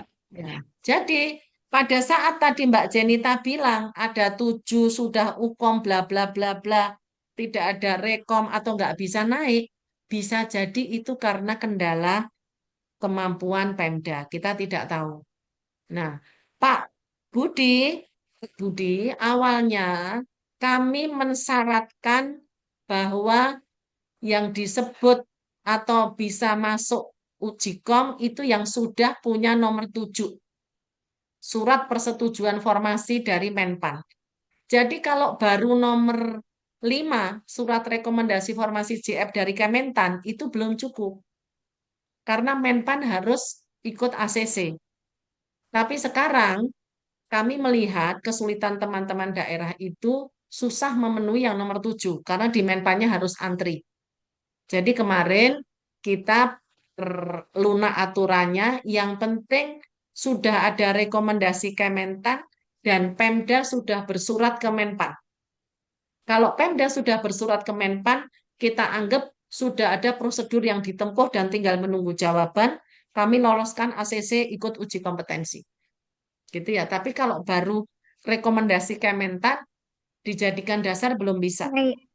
Karena itu nanti pada saat kita uji kom dan yang bersangkutan lulus dan nanti menuntut untuk diangkat, daerah belum tentu punya dukungan anggaran dan belum tentu tersedia peta jabatan. Gitu ya, Bapak Ibu. Jadi supaya pemahaman kita utuh, jangan sampai nanti ada yang, wah saya kok nggak bisa kena. Nah ini saya jawab dulu Pak Budi. 3 tahun lalu harusnya sudah ukom tapi belum diokekan karena mungkin yang masuk baru surat rekomendasi JF. Semoga Mbak Yulia yang ikut gabung di sini nanti dicek apakah usulan Pak Tribudi. Pak Tribudi ini dari mana ya? Dari Brebes, Bu. Brebes. Nggih. Bapak akan naik ke jabatan apa, Pak? Madya, Bu. Oh, akan madya. Nah, Mbak pas Yulia hari ini, maaf Bu, hari ini yang rekom dari Menpan RB sudah datang, Bu. Pas hari ini persetujuan dari sebenarnya Menpan RB. untuk yang kali ini, Pak, untuk yang uji kom sekarang, surat pengantarnya ke Menpan saja sudah bisa. Jadi kemarin sudah yang pengantarnya sudah, kebutuhan kita berapa. Lah tapi ditolak karena ada Menpan RB. Lah pas hari ini itu datang, Bu. Apakah bisa diupload gitu loh. Kan ini kan pas pengumuman. Ya, Pak Tribudi, nanti kita Mbak Yulia coba cari dulu nama Pak Tribudi, peserta dari Brebes. Apakah ada ini sudah ada progres atau belum? Pak Tribudi, nanti Mbak Yulia juga join di sini. Kita tunggu respon sebelum nanti kita tutup sesi ya, Pak ya. Ya, matur nuwun sangat Ibu. Sama. Bu Ida, Kemudian izin boleh menanggapi nih Bu. Siapa ini? Dari Wici, Bu. Oh, Mbak Wici silakan. Non sewu Bu, berdasarkan verifikasi itu dari BKD cuma melampirkan rekomendasi dari Kementan Bu. Jadi untuk pengantar dari BKD ke Menpan tidak dilampirkan dan sudah dituliskan di situ minimal melampirkan usulan ke Kemenpan seperti itu Bu. Jadi karena tidak ada usulan dari BKD ke Kemenpan, jadi kami tolak seperti itu Bu. Terima kasih. Ya, moga-moga masih ada waktu Mbak Yulia. Udah ada pengumuman belum Mbak Yulia? Izin Bu, sudah Ibu, sudah tayang hari ini Bu dan sudah kami share ke dinas-dinas dan BKD BKPSDM. Oke, kalau ternyata di situ disetujuin formasi madya, saya kira nanti didiskusikan saja ya, apakah memungkinkan. Yang penting sudah dikirim itu tadi persetujuan Menpan tadi. Kalau memang memungkinkan, nanti syukur-syukur bisa diakomodir gitu ya. Nanti ditunggu apakah teman-teman ini apa tidak kesulitan apa tidak kalau meng-approve itu ya. Karena ini hati-hati memang Bapak Ibu, kalau kita serahkan bulet-bulet ke BKD kita tidak ikut mendampingi gitu ya. Memang kadang-kadang oh ini kan sama-sama surat ya udah diupload gitu. Padahal maksudnya bukan surat itu. Ya. Nah, kadang-kadang meskomnya itu antara peserta dengan kita di Kementan. Oh, ini saya upload gini gini gini. Loh, yang upload itu Nggih. loh BKD. Kan bukan Bapak Ibu sendiri ya. Jadi Ya, kadang-kadang ya. meskomnya di situ. Oke, Iya, nanti kemarin juga ada miskom di itu, Bu, bahwa iya. untuk Ukom Kemadja harus 5 tahun. Padahal kan kalau dari jenjang Waspitnak sendiri bisa sebelum pensiun 1 tahun bisa. Kemarin udah di stop. Kemudian kami minta informasi dari Ibu Wiji, diberi penerangan. Nah, kita bisa masuk maju lagi. Kalau enggak kan jenjang kita terganjal karena BKD itu, Bu. Terima Oke. kasih, Bu. Ya, nanti dipertimbangkan sebentar ya Pak, biar Ya, nanti Mbak siap, Bu. Yulia dan tim juga ini. Kalau bisa masukkan ke sini chat box-nya, surat persetujuannya supaya bisa langsung direspon oleh tim kami. Apakah memungkinkan atau tidak, gitu ya Pak? Siap, siap, Bu. Nggih, matur nuwun sanget. Assalamualaikum. Waalaikumsalam. Kemudian Mbak Jenita, ada 7 JF, ada 4 UKOM keluar, gak ada rekom untuk UKOM, kata BKD untuk CPNS. Jadi kalau CPNS ya, Bapak Ibu untuk CPNS yang sekarang ya, CPNS yang baru masuk tahun kemarin 2025 itu tidak, kalau dari awal sudah calon pengawas bibit ternak, maka pada saat 100% SK-nya ditetapkan sebagai CPNS, saat itu juga statusnya sebagai pengawas bibit ternak resmi. Gitu ya, bukan lagi calon fungsional. Beda dengan zaman dulu. Kalau zaman dulu sudah 100% PNS. Nah, nanti dulu ditetapkan PAK-nya dulu, baru bisa dia masuk pejabat fungsional resmi, dilantik enggak. Jadi pelantikan 100% PNS untuk pejabat fungsional juga sekaligus pelantikan sebagai pejabat fungsional. Oke, jadi Mbak Wiji, nanti minggu depan tim kami dari administrasi Pak Janopa dan Pak Mul mengadakan pertemuan untuk memastikan bahwa seluruh calon pegawai negeri sipil yang memiliki jabatan fungsional nanti diterbitkan SK 1 Mei sebagai 100% PNS sekaligus sebagai pejabat fungsional. Gitu ya. Dengan angka kredit kalau dia ekspektasinya 1 tahun baik, Pak Dir, saya mendahului nggak apa-apa ya. Pak Bu, saya izin ketemu Pak Irfes tadi. Ya, Monggo Bu, apa-apa. daripada Ibu Oke. proses biar kami dulu bantu nih. Siap. Ya, izin ini kita sesi tanya jawab. Jadi untuk calon-calon PNS yang masuk di tahun 2025 kemarin, insya Allah di Kementan ya, di Kementan, 1 Mei besok sudah resmi 100% PNS. Pada saat dia masuknya dengan formasi fungsional, maka dia juga sekaligus nanti dilantik sebagai PNS dan sebagai pejabat fungsional. Jangan lupa angka kredit sudah dengan angka kredit masa kerja 1 tahun. Gitu ya. Supaya nanti dia pada saat kenaikan pangkat tidak tertunda jadi 5 tahun gara-gara diberi nilai 0. Gitu ya. Seperti pengalaman yang dulu ada masalah seperti itu. Mbak Jenita, ini ada 7 JF 4 keluar rekom. Nah, ini kalau pemahaman BKPSDM atau BKD untuk CPNS salah. Jadi uji kom kita itu untuk uji kom kenaikan jenjang jabatan dan uji kom perpindahan jabatan. Perpindahan itu apa? Misalnya eselon 3 mau masuk ke Japung, gitu ya. Itu bisa ikut uji kom. Jenjang pertama mau naik muda, bisa uji kom. Kalau CPNS, bahkan sekarang tidak ada lagi uji kom untuk CPNS menjadi Japung. CPNS, calon Waspitnak, PNS 100% sekaligus pengawas bibit ternak langsung dapat 2 SK. SK 100% PNS dan SK pejabat fungsional. Gitu ya. Jadi itu nanti mungkin perlu diluruskan pemahaman, kalau betul seperti itu pemahaman BKD, nanti bisa diluruskan. Kalau perlu, adakan sharing session seperti ini khusus untuk jabatan fungsional yang ada di Sumut, terutama bidang pertanian. Bisa diinisiasi dari dinasnya, gitu Mbak Jenita. Karena kalau kita tahu-tahu menginfo ke BKD-nya nggak pas juga, nggak ada masalah kok kita tahu-tahu menginfo atau komplain atau bersurat ke BKD-nya. Nah, di inisiatif saja diadakan sharing session terkait kepegawaian pejabat fungsional, jadi nanti bisa sekaligus PMHP, bisa sekaligus Wasbitnak, Wastukan, macam-macam Japung jadi satu. gitu ya.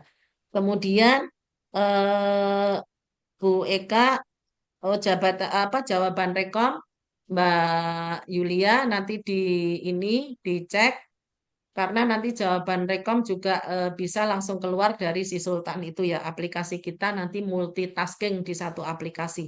Memang ini aplikasi masih baru grace, baru sebulan. Jadi mungkin mohon maaf Bu Eka, mungkin ada sedikit lag, tapi nanti saya kira begitu sudah proses pengenalan 1-2 bulan ke depan, insya Allah sudah lancar. Jadi nanti untuk rekom-rekom itu sistemnya langsung online. Kemudian Pak Gilang yang dari Provinsi Jawa Barat, memang betul di Jawa Barat untuk naik madya atau mungkin bahkan naik sebagai jenjang, tapi seingat saya madya saja, itu ada 2 kali asesmen. Oh, wajar sekali karena di sana penghargaannya, rewardnya juga luar biasa besar, ya, hampir 2 kali reward mungkin dari Kementerian Pertanian. Jadi saya kira wajar kalau saringannya rapat dengan 2 kali asesmen, gitu ya Pak Gilang. Jadi kalau terkait dengan apa eh, 2 kali asesmen itu saya kira nggak masalah karena memang reward yang diberikan juga sebanding dengan beratnya untuk mencapai jenjang madya. Jadi terkait dengan belum bisa asesmen untuk uji kom, saya kira bisa nanti dimintakan informasi dari BKD Provinsi Jabar apakah slot madya itu dengan 2 kali asesmen itu apakah bersama-sama Japung lain atau hanya dilaksanakan temporere atau dilaksanakan rutin setiap bulan supaya pada saat eh, Mas Gilang dan teman-teman lain itu sudah cukup madya itu tidak ada masa tunggu yang membuat karir kita jadi nampak mentok gitu ya. Saya kira semua masalah Bapak Ibu sebenarnya bisa didiskusikan dengan BKD atau BKP SDM. Kalau kami di Biro OSDMA itu sekedar memberikan saran, jadi kita juga sulit intervensi karena kita berbeda level pemerintahan gitu ya. Jadi kita sebatas memberikan saran. Tapi kalau yang bertanya di sini dari teman pusat atau UPT pusat, langsung kita bisa lakukan eksekusi apabila ada hambatan. Gitu nggih. Terima kasih Mbak Yulia. Iya. Tolong untuk Pak Tribudi Itu sudah dan dikirim, Bu. Anunya, Bu Bu. Eka tadi coba dicek apakah memungkinkan untuk kita koreksi dari hasilnya kalau memang alasannya karena belum tersedia belum ready untuk persetujuan Menpan dan tadi infonya udah dikirim. Gitu nggih. Kembali ke Pak Yan.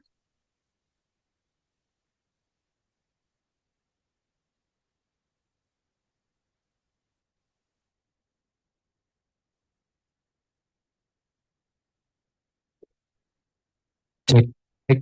Terima kasih Bu Karo. Di sini mungkin ada beberapa yang chat Bu, di chat termasuk salah satu yang bertanya Bu, kalau P3K seperti apa katanya jenjang karirnya. Sama ini banyak sekali pertanyaan Bu, karena kaitan dengan penyuluh nih. Waspitak bisa nggak sih ditarik ke pusat? Nah itu mungkin itu sebenarnya yang kebanyakan ke arah sana. Nanti mungkin Ibu bisa menyampaikan karena ini masukan dari pertanyaannya titipan juga sebenarnya itu di sini. Di sini banyak yang chat nanti mungkin bisa dijawab Bu. Mohon izin selanjutnya kaitan dengan pertanyaan-pertanyaan yang di chat. Nanti mungkin kalau ada kesempatan kita lanjut ke yang raise hand mungkin. Terima Oke, kasih Bu. siap. Waduh. Ya, terima kasih Bapak Ibu. Mohon mohon di perhatikan ya, terutama teman-teman daerah atau mungkin ada yang dari pusat bertanya. Jadi perbedaan P3K dan CPNS itu sangat jelas. Bahwa P3K itu direkrut karena profesionalismenya dan kemarin ada P3K afirmasi ya, yang semua bisa lulus itu. Intinya perbedaan P3K dan PNS, kalau PNS itu ada jenjang karir, sementara P3K itu berkarir pada jenjang yang sesuai kontrak. Ya. Jadi kalau P3K misalnya dia jabatan Wasbita pertama, mas saya bisa nggak naik jabatan ke muda? Tidak bisa. Tapi bisa nggak saya jadi Wasbita muda? Bisa. Caranya bagaimana? Caranya nanti apabila tersedia formasi, Kementan buka nih, dibuka formasi Wasbitnak jenjang ahli muda. Nah, ini ada Wasbitnak pertama nih, mau daftar, bisa. Tapi ketentuannya dia harus keluar dulu dari jenjang pertama. Nah, ini kan gambling ini. Gambling ya, karena dia keluar daftar itu ya kalau masuk. Kalau nggak masuk, jenjangnya udah terlanjur hilang. Jadi untuk jenjang untuk P3K, pejabat fungsional, Bapak Ibu fokus bekerja atas nama profesionalisme yang diteken, ditanda tangan di surat kontrak. Nanti untuk kesejahteraan Bapak Ibu bergerak ke kanan dengan KGB per 2 tahun. Ya, ada semacam KGB untuk P3K. Bapak Ibu kalau bandingkan CPNS pejabat fungsional dengan P3K pejabat fungsional sama-sama pertama, penghasilan P3K jauh lebih besar. Ya, P3K jenjang pertama itu gajinya grade 9. Kalau nggak salah, bersih itu 3.200.000. Sementara CPNS itu ada masa percobaan 1 tahun. P3K nggak ada masa percobaan. Dari awal sudah 3,2 juta kalau saya nggak salah nih. Sementara CPNS ahli pertama fungsional itu gajinya hanya 2.200.000. Selisihnya 1 juta. P3K nggak ada masa percobaan karena untuk masuk P3K itu disyaratkan pengalaman minimal kalau saya tidak salah 2 atau 3 tahun. Jadi kalau ditanya apakah P3K bisa dari fresh graduate, lulusan baru tidak bisa. Karena kalau fresh graduate itu kan belum punya pengalaman di bidangnya. Jadi dia pengalaman dulu kerja di mana, mungkin sudah kerja di Caron Pokpan atau kerja di Java dan seperti apa, nanti masuk sebagai P3K sudah pegang paklar itu ya pengalaman, nah dia bisa masuk. Jadi P3K itu dasarnya adalah pengalaman minimal sudah ada. Jadi biasanya P3K itu tidak bisa fresh graduate. Tapi memang P3K tidak bisa naik jabatan. Tapi saya jabatan naik bisa, tapi keluar dulu, ngetes lagi. Belum tentu masuk. Itu pun kalau ada dibuka peluang formasi jenjang ahli muda atau madya misalnya. Jadi P3K fokus pada pekerjaan sesuai dengan jenjang yang sudah ditandatangan di kontrak. Kalau masalah kesejahteraan, jadi P3K itu kan sekarang belum ada skema pensiun. Nah, P3K bisa menyisihkan langsung karena gajinya itu lebih besar dari standar gaji sama-sama yang 3A baru masuk S1 dengan P3K itu lebih besar P3K. Memang tujuannya supaya di situ ada dalam tanda kutip sisa yang bisa ditabung untuk masa persiapan pensiun. Gitu ya, Bapak Ibu semua. Kemudian yang kedua tadi apa Pak Ian ya? Ini Bu, bisa nggak sih teman-teman Wasbitnak kayak penyuluh katanya Bu, bisa ditarik ke pusat gitu kan? Ini pertanyaan titipan Pak. Oke, kalau ditanya bisa apa tidak ya pasti bisa lah, semua bisa ya. Tapi sekarang belum ada arahan untuk itu. Ya, belum ada arahan menarik Wasbitnak ke pusat. Nanti kalau Wasbitnak ke pusat, pengawas benih pusat, POPT pusat, semua pusat. Nah, nanti daerah kebagian apa? Jadi untuk saat ini yang kebijakan penarikan ke pusat, Inpres 3 itu memang baru khusus penyuluh.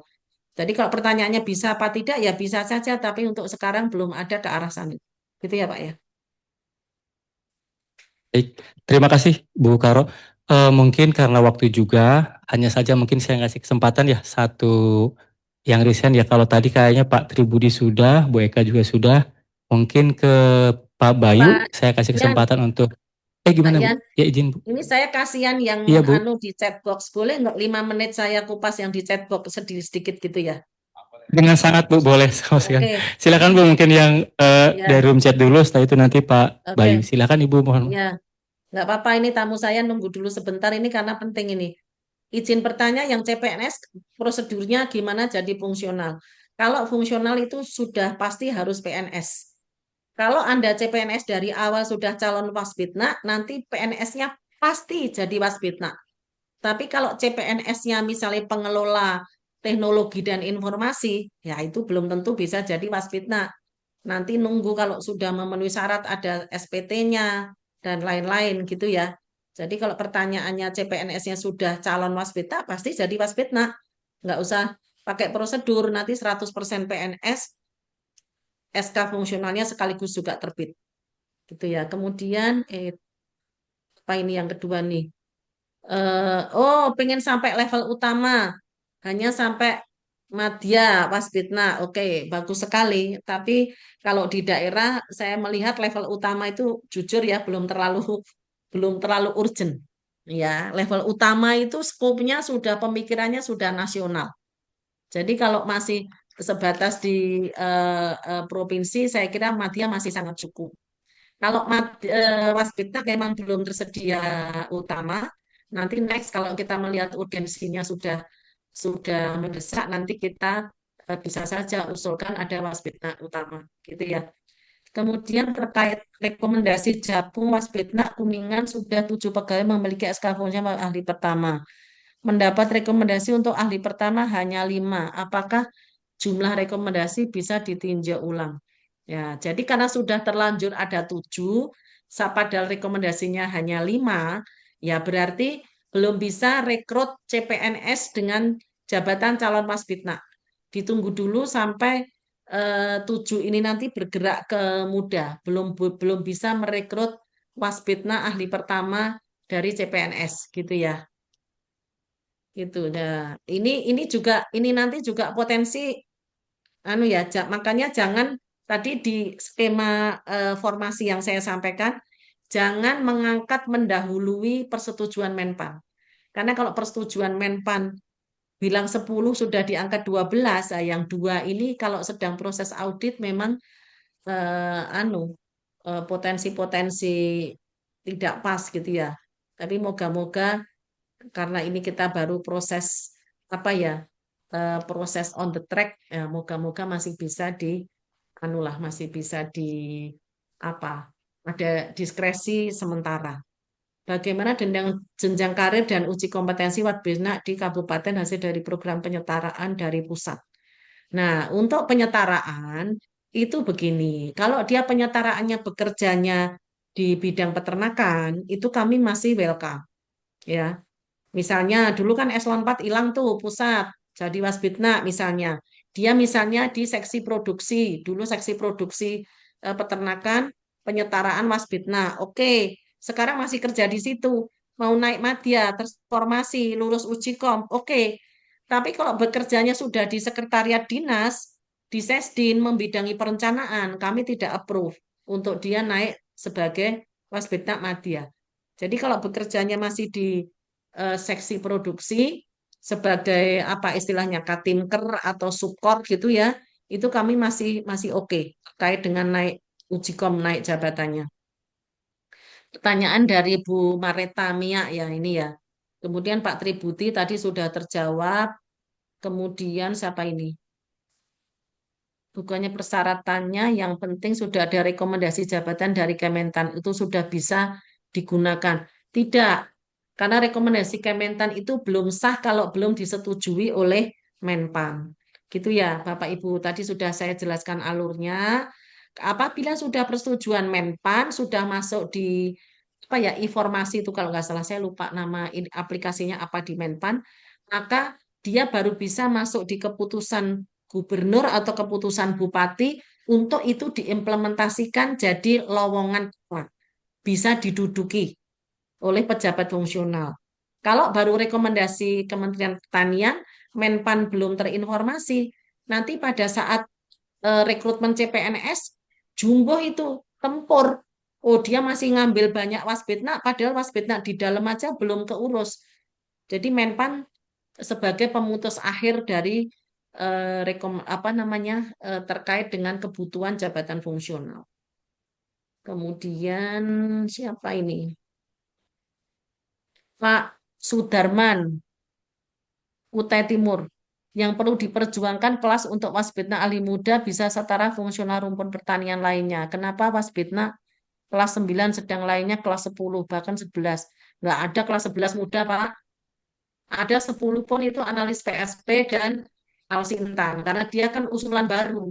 Jadi sejak sekitar tahun 2000 ke atas itu memang untuk jabatan baru sudah bisa dengan kelas 10. Kita bukannya tidak berjuang ya. Tapi sampai saat ini untuk persetujuan Kemenq itu belum turun. Apalagi sekarang 2 tahun belakang sejak COVID itu ya Pak ya, itu sulitnya setengah mati. Ada suratnya itu tahun 22 tentang kita berjuang naik kelas jabatan. Gitu ya. Jadi mohon kesabarannya, semoga sisaannya itu adalah ibadah gitu ya. Kan nggak semuanya mesti apa rewardnya adalah uang naik kelas jabatan. Ya enak, saya juga mau gitu ya. Tapi memang faktanya sekarang kita semua di era efisiensi. Mohon izin pertanyaan, mohon nanti bisa resen. Oke, oke, oke, oke. Ada lagi nih satu Sumut Marjuki. Yang TPP tunjangan yang diberikan masih setara pelaksana. Apakah ada tata pedoman untuk kita mengajukan pimpinan daerah? Bapak Ibu, kalau untuk Pemda terkait TPP itu tidak bisa bukan, tergantung kemampuan daerah. Ya, kita tidak bisa intervensi karena kemampuan daerah beda-beda. DKI beda dengan Banten, beda Jabar, beda Sumut, beda Kaltim, beda Denpasar, beda NTB gitu ya Bapak Ibu. Jadi terkait dengan TPP itu memang full terkait dengan kemampuan keuangan daerah. Jadi seperti penyuluh, saya cerita sedikit. Penyuluh yang kemarin pindah ke kita, itu mungkin bisa saja awalnya terima apa istilahnya kalau tukin TPP itu di daerahnya 1 juta, di kita Madya tiba-tiba 8 juta. Wah, luar biasa. Seperti itu Bapak Ibu. Kalau di Kementan memang semua disetarakan. Meskipun masih kalah nih kalau sama Jabar, Banten ya, tapi nggak apa-apa. Kita mensyukuri orang yang paling bahagia itu yang paling bersyukur gitu ya. Oke, sebentar ini Mbak Cece kesini.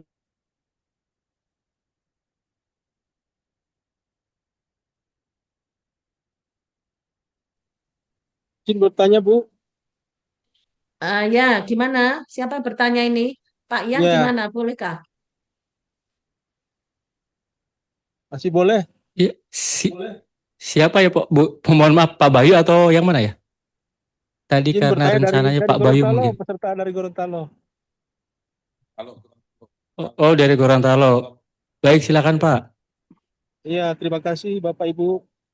Langsung aja yang jadi pertanyaan saya, memohon kiranya untuk ujian nanti ke depan itu paling tidak bisa direvisi kembali terkait nilai ambang batas. Itu kan di situ menyebutkan kan paling tinggi 75. Kita di daerah di sini merasa itu agak tinggi. Kita di daerah merasa itu seperti seperti ikut CPNS Jilid 2 aja. Artinya nilai yang dipersyaratkan harus diterima. Kita sangat berharap di daerah bahwa nilai ambang batas tersebut bisa diturunkan semisal menjadi 65. Mungkin kita teman-teman di daerah akan terus berjuang. Insya Allah juga tetap lulus. Cuma itu aja. Saya cuma berharap seperti itu, Bapak Ibu. Ini tadi Terima Pak kasih. siapa ya? Assalamualaikum. Saya Pak Gibran, Bu, dari Dinas Peternakan Perkebunan Provinsi Gorontalo. Oh, Gorontalo. Ya, makasih Pak masukannya. Nanti Ya. coba dipertimbangkan pada proses revisi gitu ya. Tapi kalau yang Pemda nanti 65, yang pusat 75, berarti nanti tunjangannya Pemda dikurangi gitu ya, jadi 80%. Pada saat tunjangan pengennya sama ya, tapi pada saat passing grade untuk ujian, waduh mintanya diturunkan. Memang kita pasang standar yang lumayan tinggi karena itu bagian dari filter kompetensi. Saya kira pembuat soal ini kan adalah Bapak Ibu fungsional. Jadi kalau Bapak Ibu memang aktif itu sebenarnya saringan untuk memastikan bahwa yang akan masuk Wasbitna itu betul-betul orang yang kerja di bidang itu. Jangan ada misalnya, oh SPT, tapi kerjanya keuangan. Oh saya pengen ikutan Wasbitna, ada tunjangannya, ada ini, nah itu. Tapi kalau dia kerja keuangan kan dia nggak paham lapangan. Nah, jadi memang nilai itu kita pasang supaya yang lulus itu betul-betul orang yang memang kerja di bidang itu. Gitu ya. Oke, nanti siapa tahu malah bisa turun lagi Pak ya. 60 gitu Ya, atau makasih, Bu. 50. Tapi kayaknya susah itu karena kita dengan standar 75 itu sudah grade-nya boleh. Nanti kita kasih 65 tapi soalnya tambah dipersulit Bapak nanti komplain lagi ke Ya. kita gitu ya. Wah, susah nih sulit apa soalnya. Ah, ini menarik ini Pak Ayo. Yan, Pak Direktur, pertanyaan Pak Kardinal Alsepto Gandhi, bahwa BKPSDM atau BKD kadang-kadang tidak mengizinkan ikut uji kom. Jadi Bapak Ibu tolong dicatat ya, syarat untuk ujikom sudah kita turunkan dengan mengirimkan surat persetujuan formasi dari Menpan. Kirim suratnya saja sudah kita bolehin ujikom. Rekomendasi dulu dari kita, kemudian di daerah diproses suratnya ke Menpan persetujuan, belum dijawab Menpan saja kita sudah bolehkan. Gitu ya. Jadi memang ini kami melihat bahwa Mbak Yulia catat ini BKP SDM, BKD belum sepenuhnya tersosialisasi. Mbak Yulia punya Iya, grup izin BKD, Ibu, BKP SDM, itu tolong disampaikan Ibu, ini ya. izin Ibu, ini menyampaikan sedikit kan. Kemarin kami waktu mendaftar itu katanya rekomendasi yang dari dari instansi pembina itu belum ada katanya untuk membuat surat usulan untuk Kemenpan RB katanya. Untuk dasarnya membuat surat usulan itu harus ada rekomendasi dari instansi pembina Kementerian Pertanian. Nah, maksud kami di sini Bu, apakah bisa kami dari instansi pengguna ini kami langsung meminta rekomendasi bersurat langsung aja tanpa lewat admin dari BKPSDM itu, karena kayaknya dia kurang responsif Bu untuk Bisa. mendekati kami sebagai ini kayak gitu Bu. Pak, madu ini makanya nih Mbak Yulia kapan sosialisasi besar lagi? Justru yang minta rekomendasi itu dari dinas kepada kami, tidak lewat BKP SDM. BKP SDM itu membantu input calon peserta uji kom, ya. Jadi dari dinas, dari hasil anjap ABK tadi kirim surat ke kami untuk minta persetujuan rekomendasi. Gitu Iya, ya. Jadi bisa bukan berarti dari langsung BKP dia kami SDM. langsung bersurat aja kalau kayak gitu Bu. Berarti kan. Iya. Oke, Sama hitungan meskipun anggap ABK-nya Bu ya. Karena kemarin ya. sudah tertunda seperti itu Bu. Jadi sampailah habis limit kayak gitu kan. Nah, nggak tahu ini sampai sekarang juga kami hasil pendaftaran kami itu udah terverifikasi atau enggak kami juga nggak tahu kan. Untuk dihubungi itu emang agak susah kayak gitu Bu. Maksud Iya, kami kalau kan belum karena adminnya itu dari BKPSDM kan kami perkembangannya juga terpantaunya agak kesulitan kayak gitu Ibu. Jadi kalau bisa rekomendasi langsung, kemarin udah koordinasi juga ke bagian Ortala, katanya dia kami bisa langsung proses katanya untuk membuat rumah jabatan itu kalau ada rekomendasi dari Kementerian Pertanian aja udah bisa katanya. Nah untuk dapat rekomendasi itu kami kesulitan kan karena ya. Izin Bu. Dir.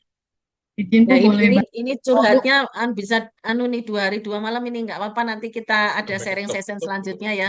Jadi intinya Ya, baik. Nah, ini ada Mbak Yulia. Sebentar Mbak Yulia. Jadi begini Pak Direktur, kami melihat memang di level BKD BKP SDM itu ini Mbak Yulia ada grupnya. Nanti mungkin perlu ada sosialisasi khusus terkait penataan pengelolaan Japung di daerah. Gitu ya. Kenapa kalau Bapak Ibu bisa langsung daftar uji kom, kami tidak izinkan. Memang harus dari BKP SDM. Kenapa? Karena di daerah itu kadang-kadang dinasnya lebih dari satu. Ada dinas peternakan, dinas pertanian, dinas perkebunan. Kalau nanti masing-masing mendaftar nih kami confuse. Jadi memang harus satu pintu dari BKP SDM supaya bisa dikendalikan. Nah, yang penting sekarang bagaimana kita mensosialisasi BKD BKP SDM dalam rangka pengelolaan jabatan fungsional. Mungkin kapan waktu Mbak Yulia bisa kita sehari sharing session dengan BKP BKP SDM se-Indonesia, disediakan saja link Zoom sampai 1000 gitu kan. Kabupaten 500 sekian dengan 38 provinsi, peserta sekitar 700-an gitulah. Ya. Gimana Mbak Yulia? Baik, izin Bu, untuk yang membuat anjap ABK memang dinas Bu. Jadi usulan dinas itu ke BKD atau Ortala Ibu. Jadi BKD atau Ortala itu hanya menginput di aplikasi kita Bu, karena username untuk di aplikasi kita itu yang pegang adalah Ortala dan BKD Bu, seperti itu. Izin. Ya, kalau untuk inputnya aplikasi betul BKD ya. Tapi selama ini rekomendasi itu secara manual masuk ke Srikandi itu menggunakan surat kepala dinas nggak masalah. Jadi untuk cross check aja Mbak Yulia bahwa usulan melalui Srikandi itu kepala dinas boleh. Nanti inputnya yang punya akses adalah BKD, nggak masalah karena dia yang pegang user gitu ya, adminnya ya. Itu. Supaya nanti pada saat kita sudah terima surat Srikandi, dinas misalnya dinas mana Loh kok BKPSDM nggak cepet-cepet input? Nah, berarti ada masalah di situ. Berarti dari sananya belum menginput. Karena yang akan kita tanggapi adalah yang input lewat si Sultan tadi itu. Izin Bu menambahkan dari Arni. Sebentar melalui Pak Moderator ya. Ini siapa? Mbak Arni Bu menambahkan Oh, yang Arni. tadi Kenapa terkait Arni? surat usulan.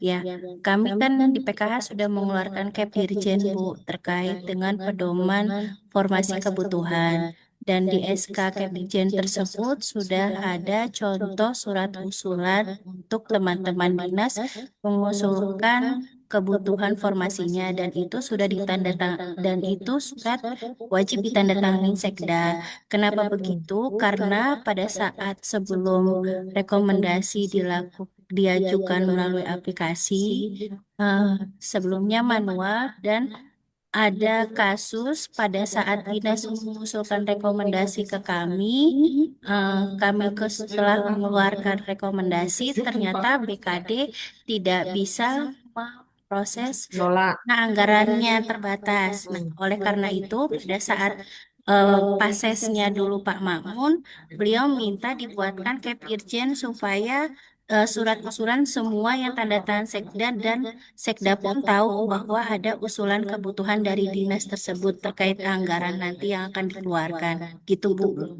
Oke, itu nggak masalah ya. Tapi misal pun dinas itu memberitahukan kebutuhannya berapa, itu saya kira juga sah-sah saja melalui Sri Kandi tadi. Karena supaya kita aware, oh ternyata ada kebutuhan Wasbita di sana. Nah, Mbak Wiji, Mbak Arni, tolong di-share. Tadi sebenarnya saya sudah ada di bahan saya, hanya keputusan Dirjen nomor sekian-sekian. Tolong kalau ada filenya di-share di chatbox ya, chatroom, supaya semua teman-teman yang hadir di sini nanti bisa komunikasi dengan BKPSDM dan BKD-nya. Baik, Gitu Bu. ya. Kami share, Bu. Oke. Oke. Pak Ian, Pak Direktur, mangga silakan. Mohon maaf kalau ini lebih dari waktu yang ditentukan, tapi saya kira Ya nggak apa-apa, Bu. perlu sering-sering seperti ini supaya pemahaman teman-teman itu komplit ya. Ternyata baru satu kali kita Ya. sharing session aja ada masalah-masalah yang lumayan untuk segera kita carikan solusi. Gitu ya, Pak? Ya. Baik Bu Karo, izin mohon maaf tadi terlambat gabung. Kami apresiasi memang betul Bu, sudah hampir setahun lebih ya. Setahun ini kita memang untuk Wasbina kita mulai pembinaan Bu, peningkatan kompetensi SDM kita. Karena tiap bulan kita agendakan itu, baik itu webinar, Wasbina atau BIMTEK, termasuk sharing session hari ini, salah satu rangkaian, biar bagaimanapun mulai merangkum, biar kita sama persepsi semua pegawai jabatan profesional kita. Nah, hari ini antusias luar biasa, ini 600 sekian Bu, kita sengaja minta pusdatin. Nah, mungkin tadi output yang hari ini Bu Karo sampaikan untuk kita ada sesi khusus. Mohon nanti Bu Wiji, Bu Arni nanti bersama teman-teman Bu Karo ya. Kita nanti bulan depan kita agenda khusus ini. Atau mungkin di akhir bulan kita agenda khusus sosialisasi ke semua terkait dengan prosedural itu tadi Bu. Mungkin itu ya Bu Karo, mohon izin mungkin bisa mungkin kapoksi dari Bu Karo saja menyampaikan kalau Ibu sibuk terkait ini. Tapi kalau kami harapkan kehadiran Bu Karo luar biasa ini. Kami juga ngiri sebenarnya lihat teman-teman Pusluh di situ ini nanti tolong yang YouTube hari ini itu bisa dijadikan YouTube, di-sharekan nanti dan grup di PKH biar nanti bisa dibuka oleh teman-teman. Diulang lagi, kadang ada yang terlambat masuk, mana gitu. Jadi izin Bu Karo, kami sudah dengan era baru ini, teman-teman Wasbina Pusat sudah mulai meningkatkan peran kita, bagaimana mencerdaskan, termasuk juga bagaimana peran Wasbina sebenar Wasbina itu di daerah. Nah, kami akan berkolaborasi bersama Dinas Provinsi dan Kabupaten, mohon dukungan dari Ibu Karo dan jajarannya beserta teman-teman sekretariat, sehingga bisa mengoptimalkan kinerja kita semuanya. Kami rasa karena sudah sore kita juga dibatasi waktu ya Bu Karo ya. Waktu kerja kita sudah mulai dibatasi, teman-teman semuanya saya rasa kita mungkin nanti bisa dicek, dikirimkan WA ke grup fungsional kita. Nanti kami akan mencoba menjawab pertanyaan-pertanyaan. Halo ya. Ya, jadi mohon teman-teman silakan chat di grup kita terkait dengan apa yang kami pertanyakan. Nanti akan kami sampaikan bersama tim kalau Bu Karo atau timnya bisa menjawab nantinya. Gitu ya Bu Karo ya. Saya rasa teman-teman semuanya terima kasih sekali lagi Bu Hadir. Karo yang luar biasa. Hadir, Ada izin, Pak titipan Dir. salam dari kami semua Bu Karo yang dari teman-teman Wasbina seluruh Indonesia mengucapkan selamat ulang tahun buat Ibu nih yang ke-57 hari ini, luar biasa. Semoga ulang tahun hari ini direkam dong, direkam. Semoga ulang tahun hari ini bisa membawa keberkahan manfaat yang Ibu sampaikan kepada semua semua pegawai Wasbina kita di Indonesia. Ibu panjang umur, sehat selalu, diberi kesehatan dengan beban tugas yang luar biasa. Sekali lagi selamat ulang tahun Ibu, sehat dan bahagia selalu bersama keluarga. Amin, amin, amin. Terima kasih Bu Karo atas kehadirannya. Mari kita beri aplaus untuk beliau semuanya. Ya, sehat selalu teman-teman dari anggota dari biro, tim biro. Dan juga dari teman-teman yang dari sekretariat. Mungkin ada closing sedikit Bu sebelum ditutup Bu ya dari Ibu, apa harapannya pada kita semua? Baik, siap. Terima kasih atas doa dan perhatian teman-teman semua, Pak Dir beserta jajaran, kemudian teman-teman semua seluruh Indonesia Wasbina. Terima kasih.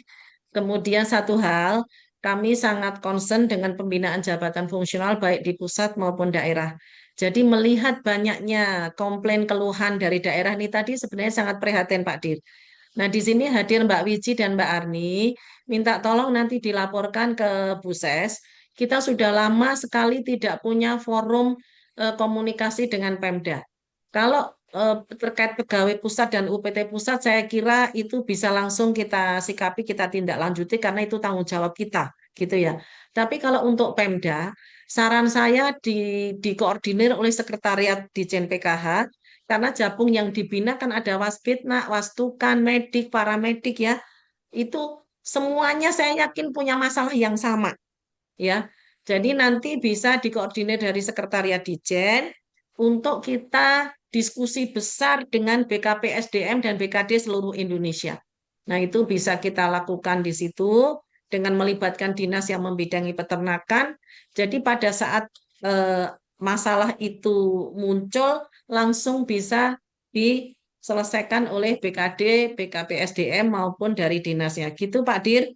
Nanti mohon bisa juga diinfo ke Buses Ditjen supaya kita bergerak pada tataran yang lebih luas lagi, tidak hanya Wasbitnak, tapi sekaligus Wastukan, karena saya yakin masalahnya sama dan sebangun. Demikian, terima kasih. Mohon maaf kalau ada yang kurang berkenan. Sekali lagi terima kasih doa dan perhatiannya. Semoga Bapak Ibu semua juga sehat, semangat, semuanya rezekinya lancar, karirnya lancar. Wassalamualaikum warahmatullahi wabarakatuh. Waalaikumsalam. Terima kasih Ibu Karo, sehat selalu. Ya, baik, ini nanti akan kami tindak lanjuti dengan nota dinas hasil sharing session kita ke sekretariat, hasilnya ataupun output yang kita harapkan.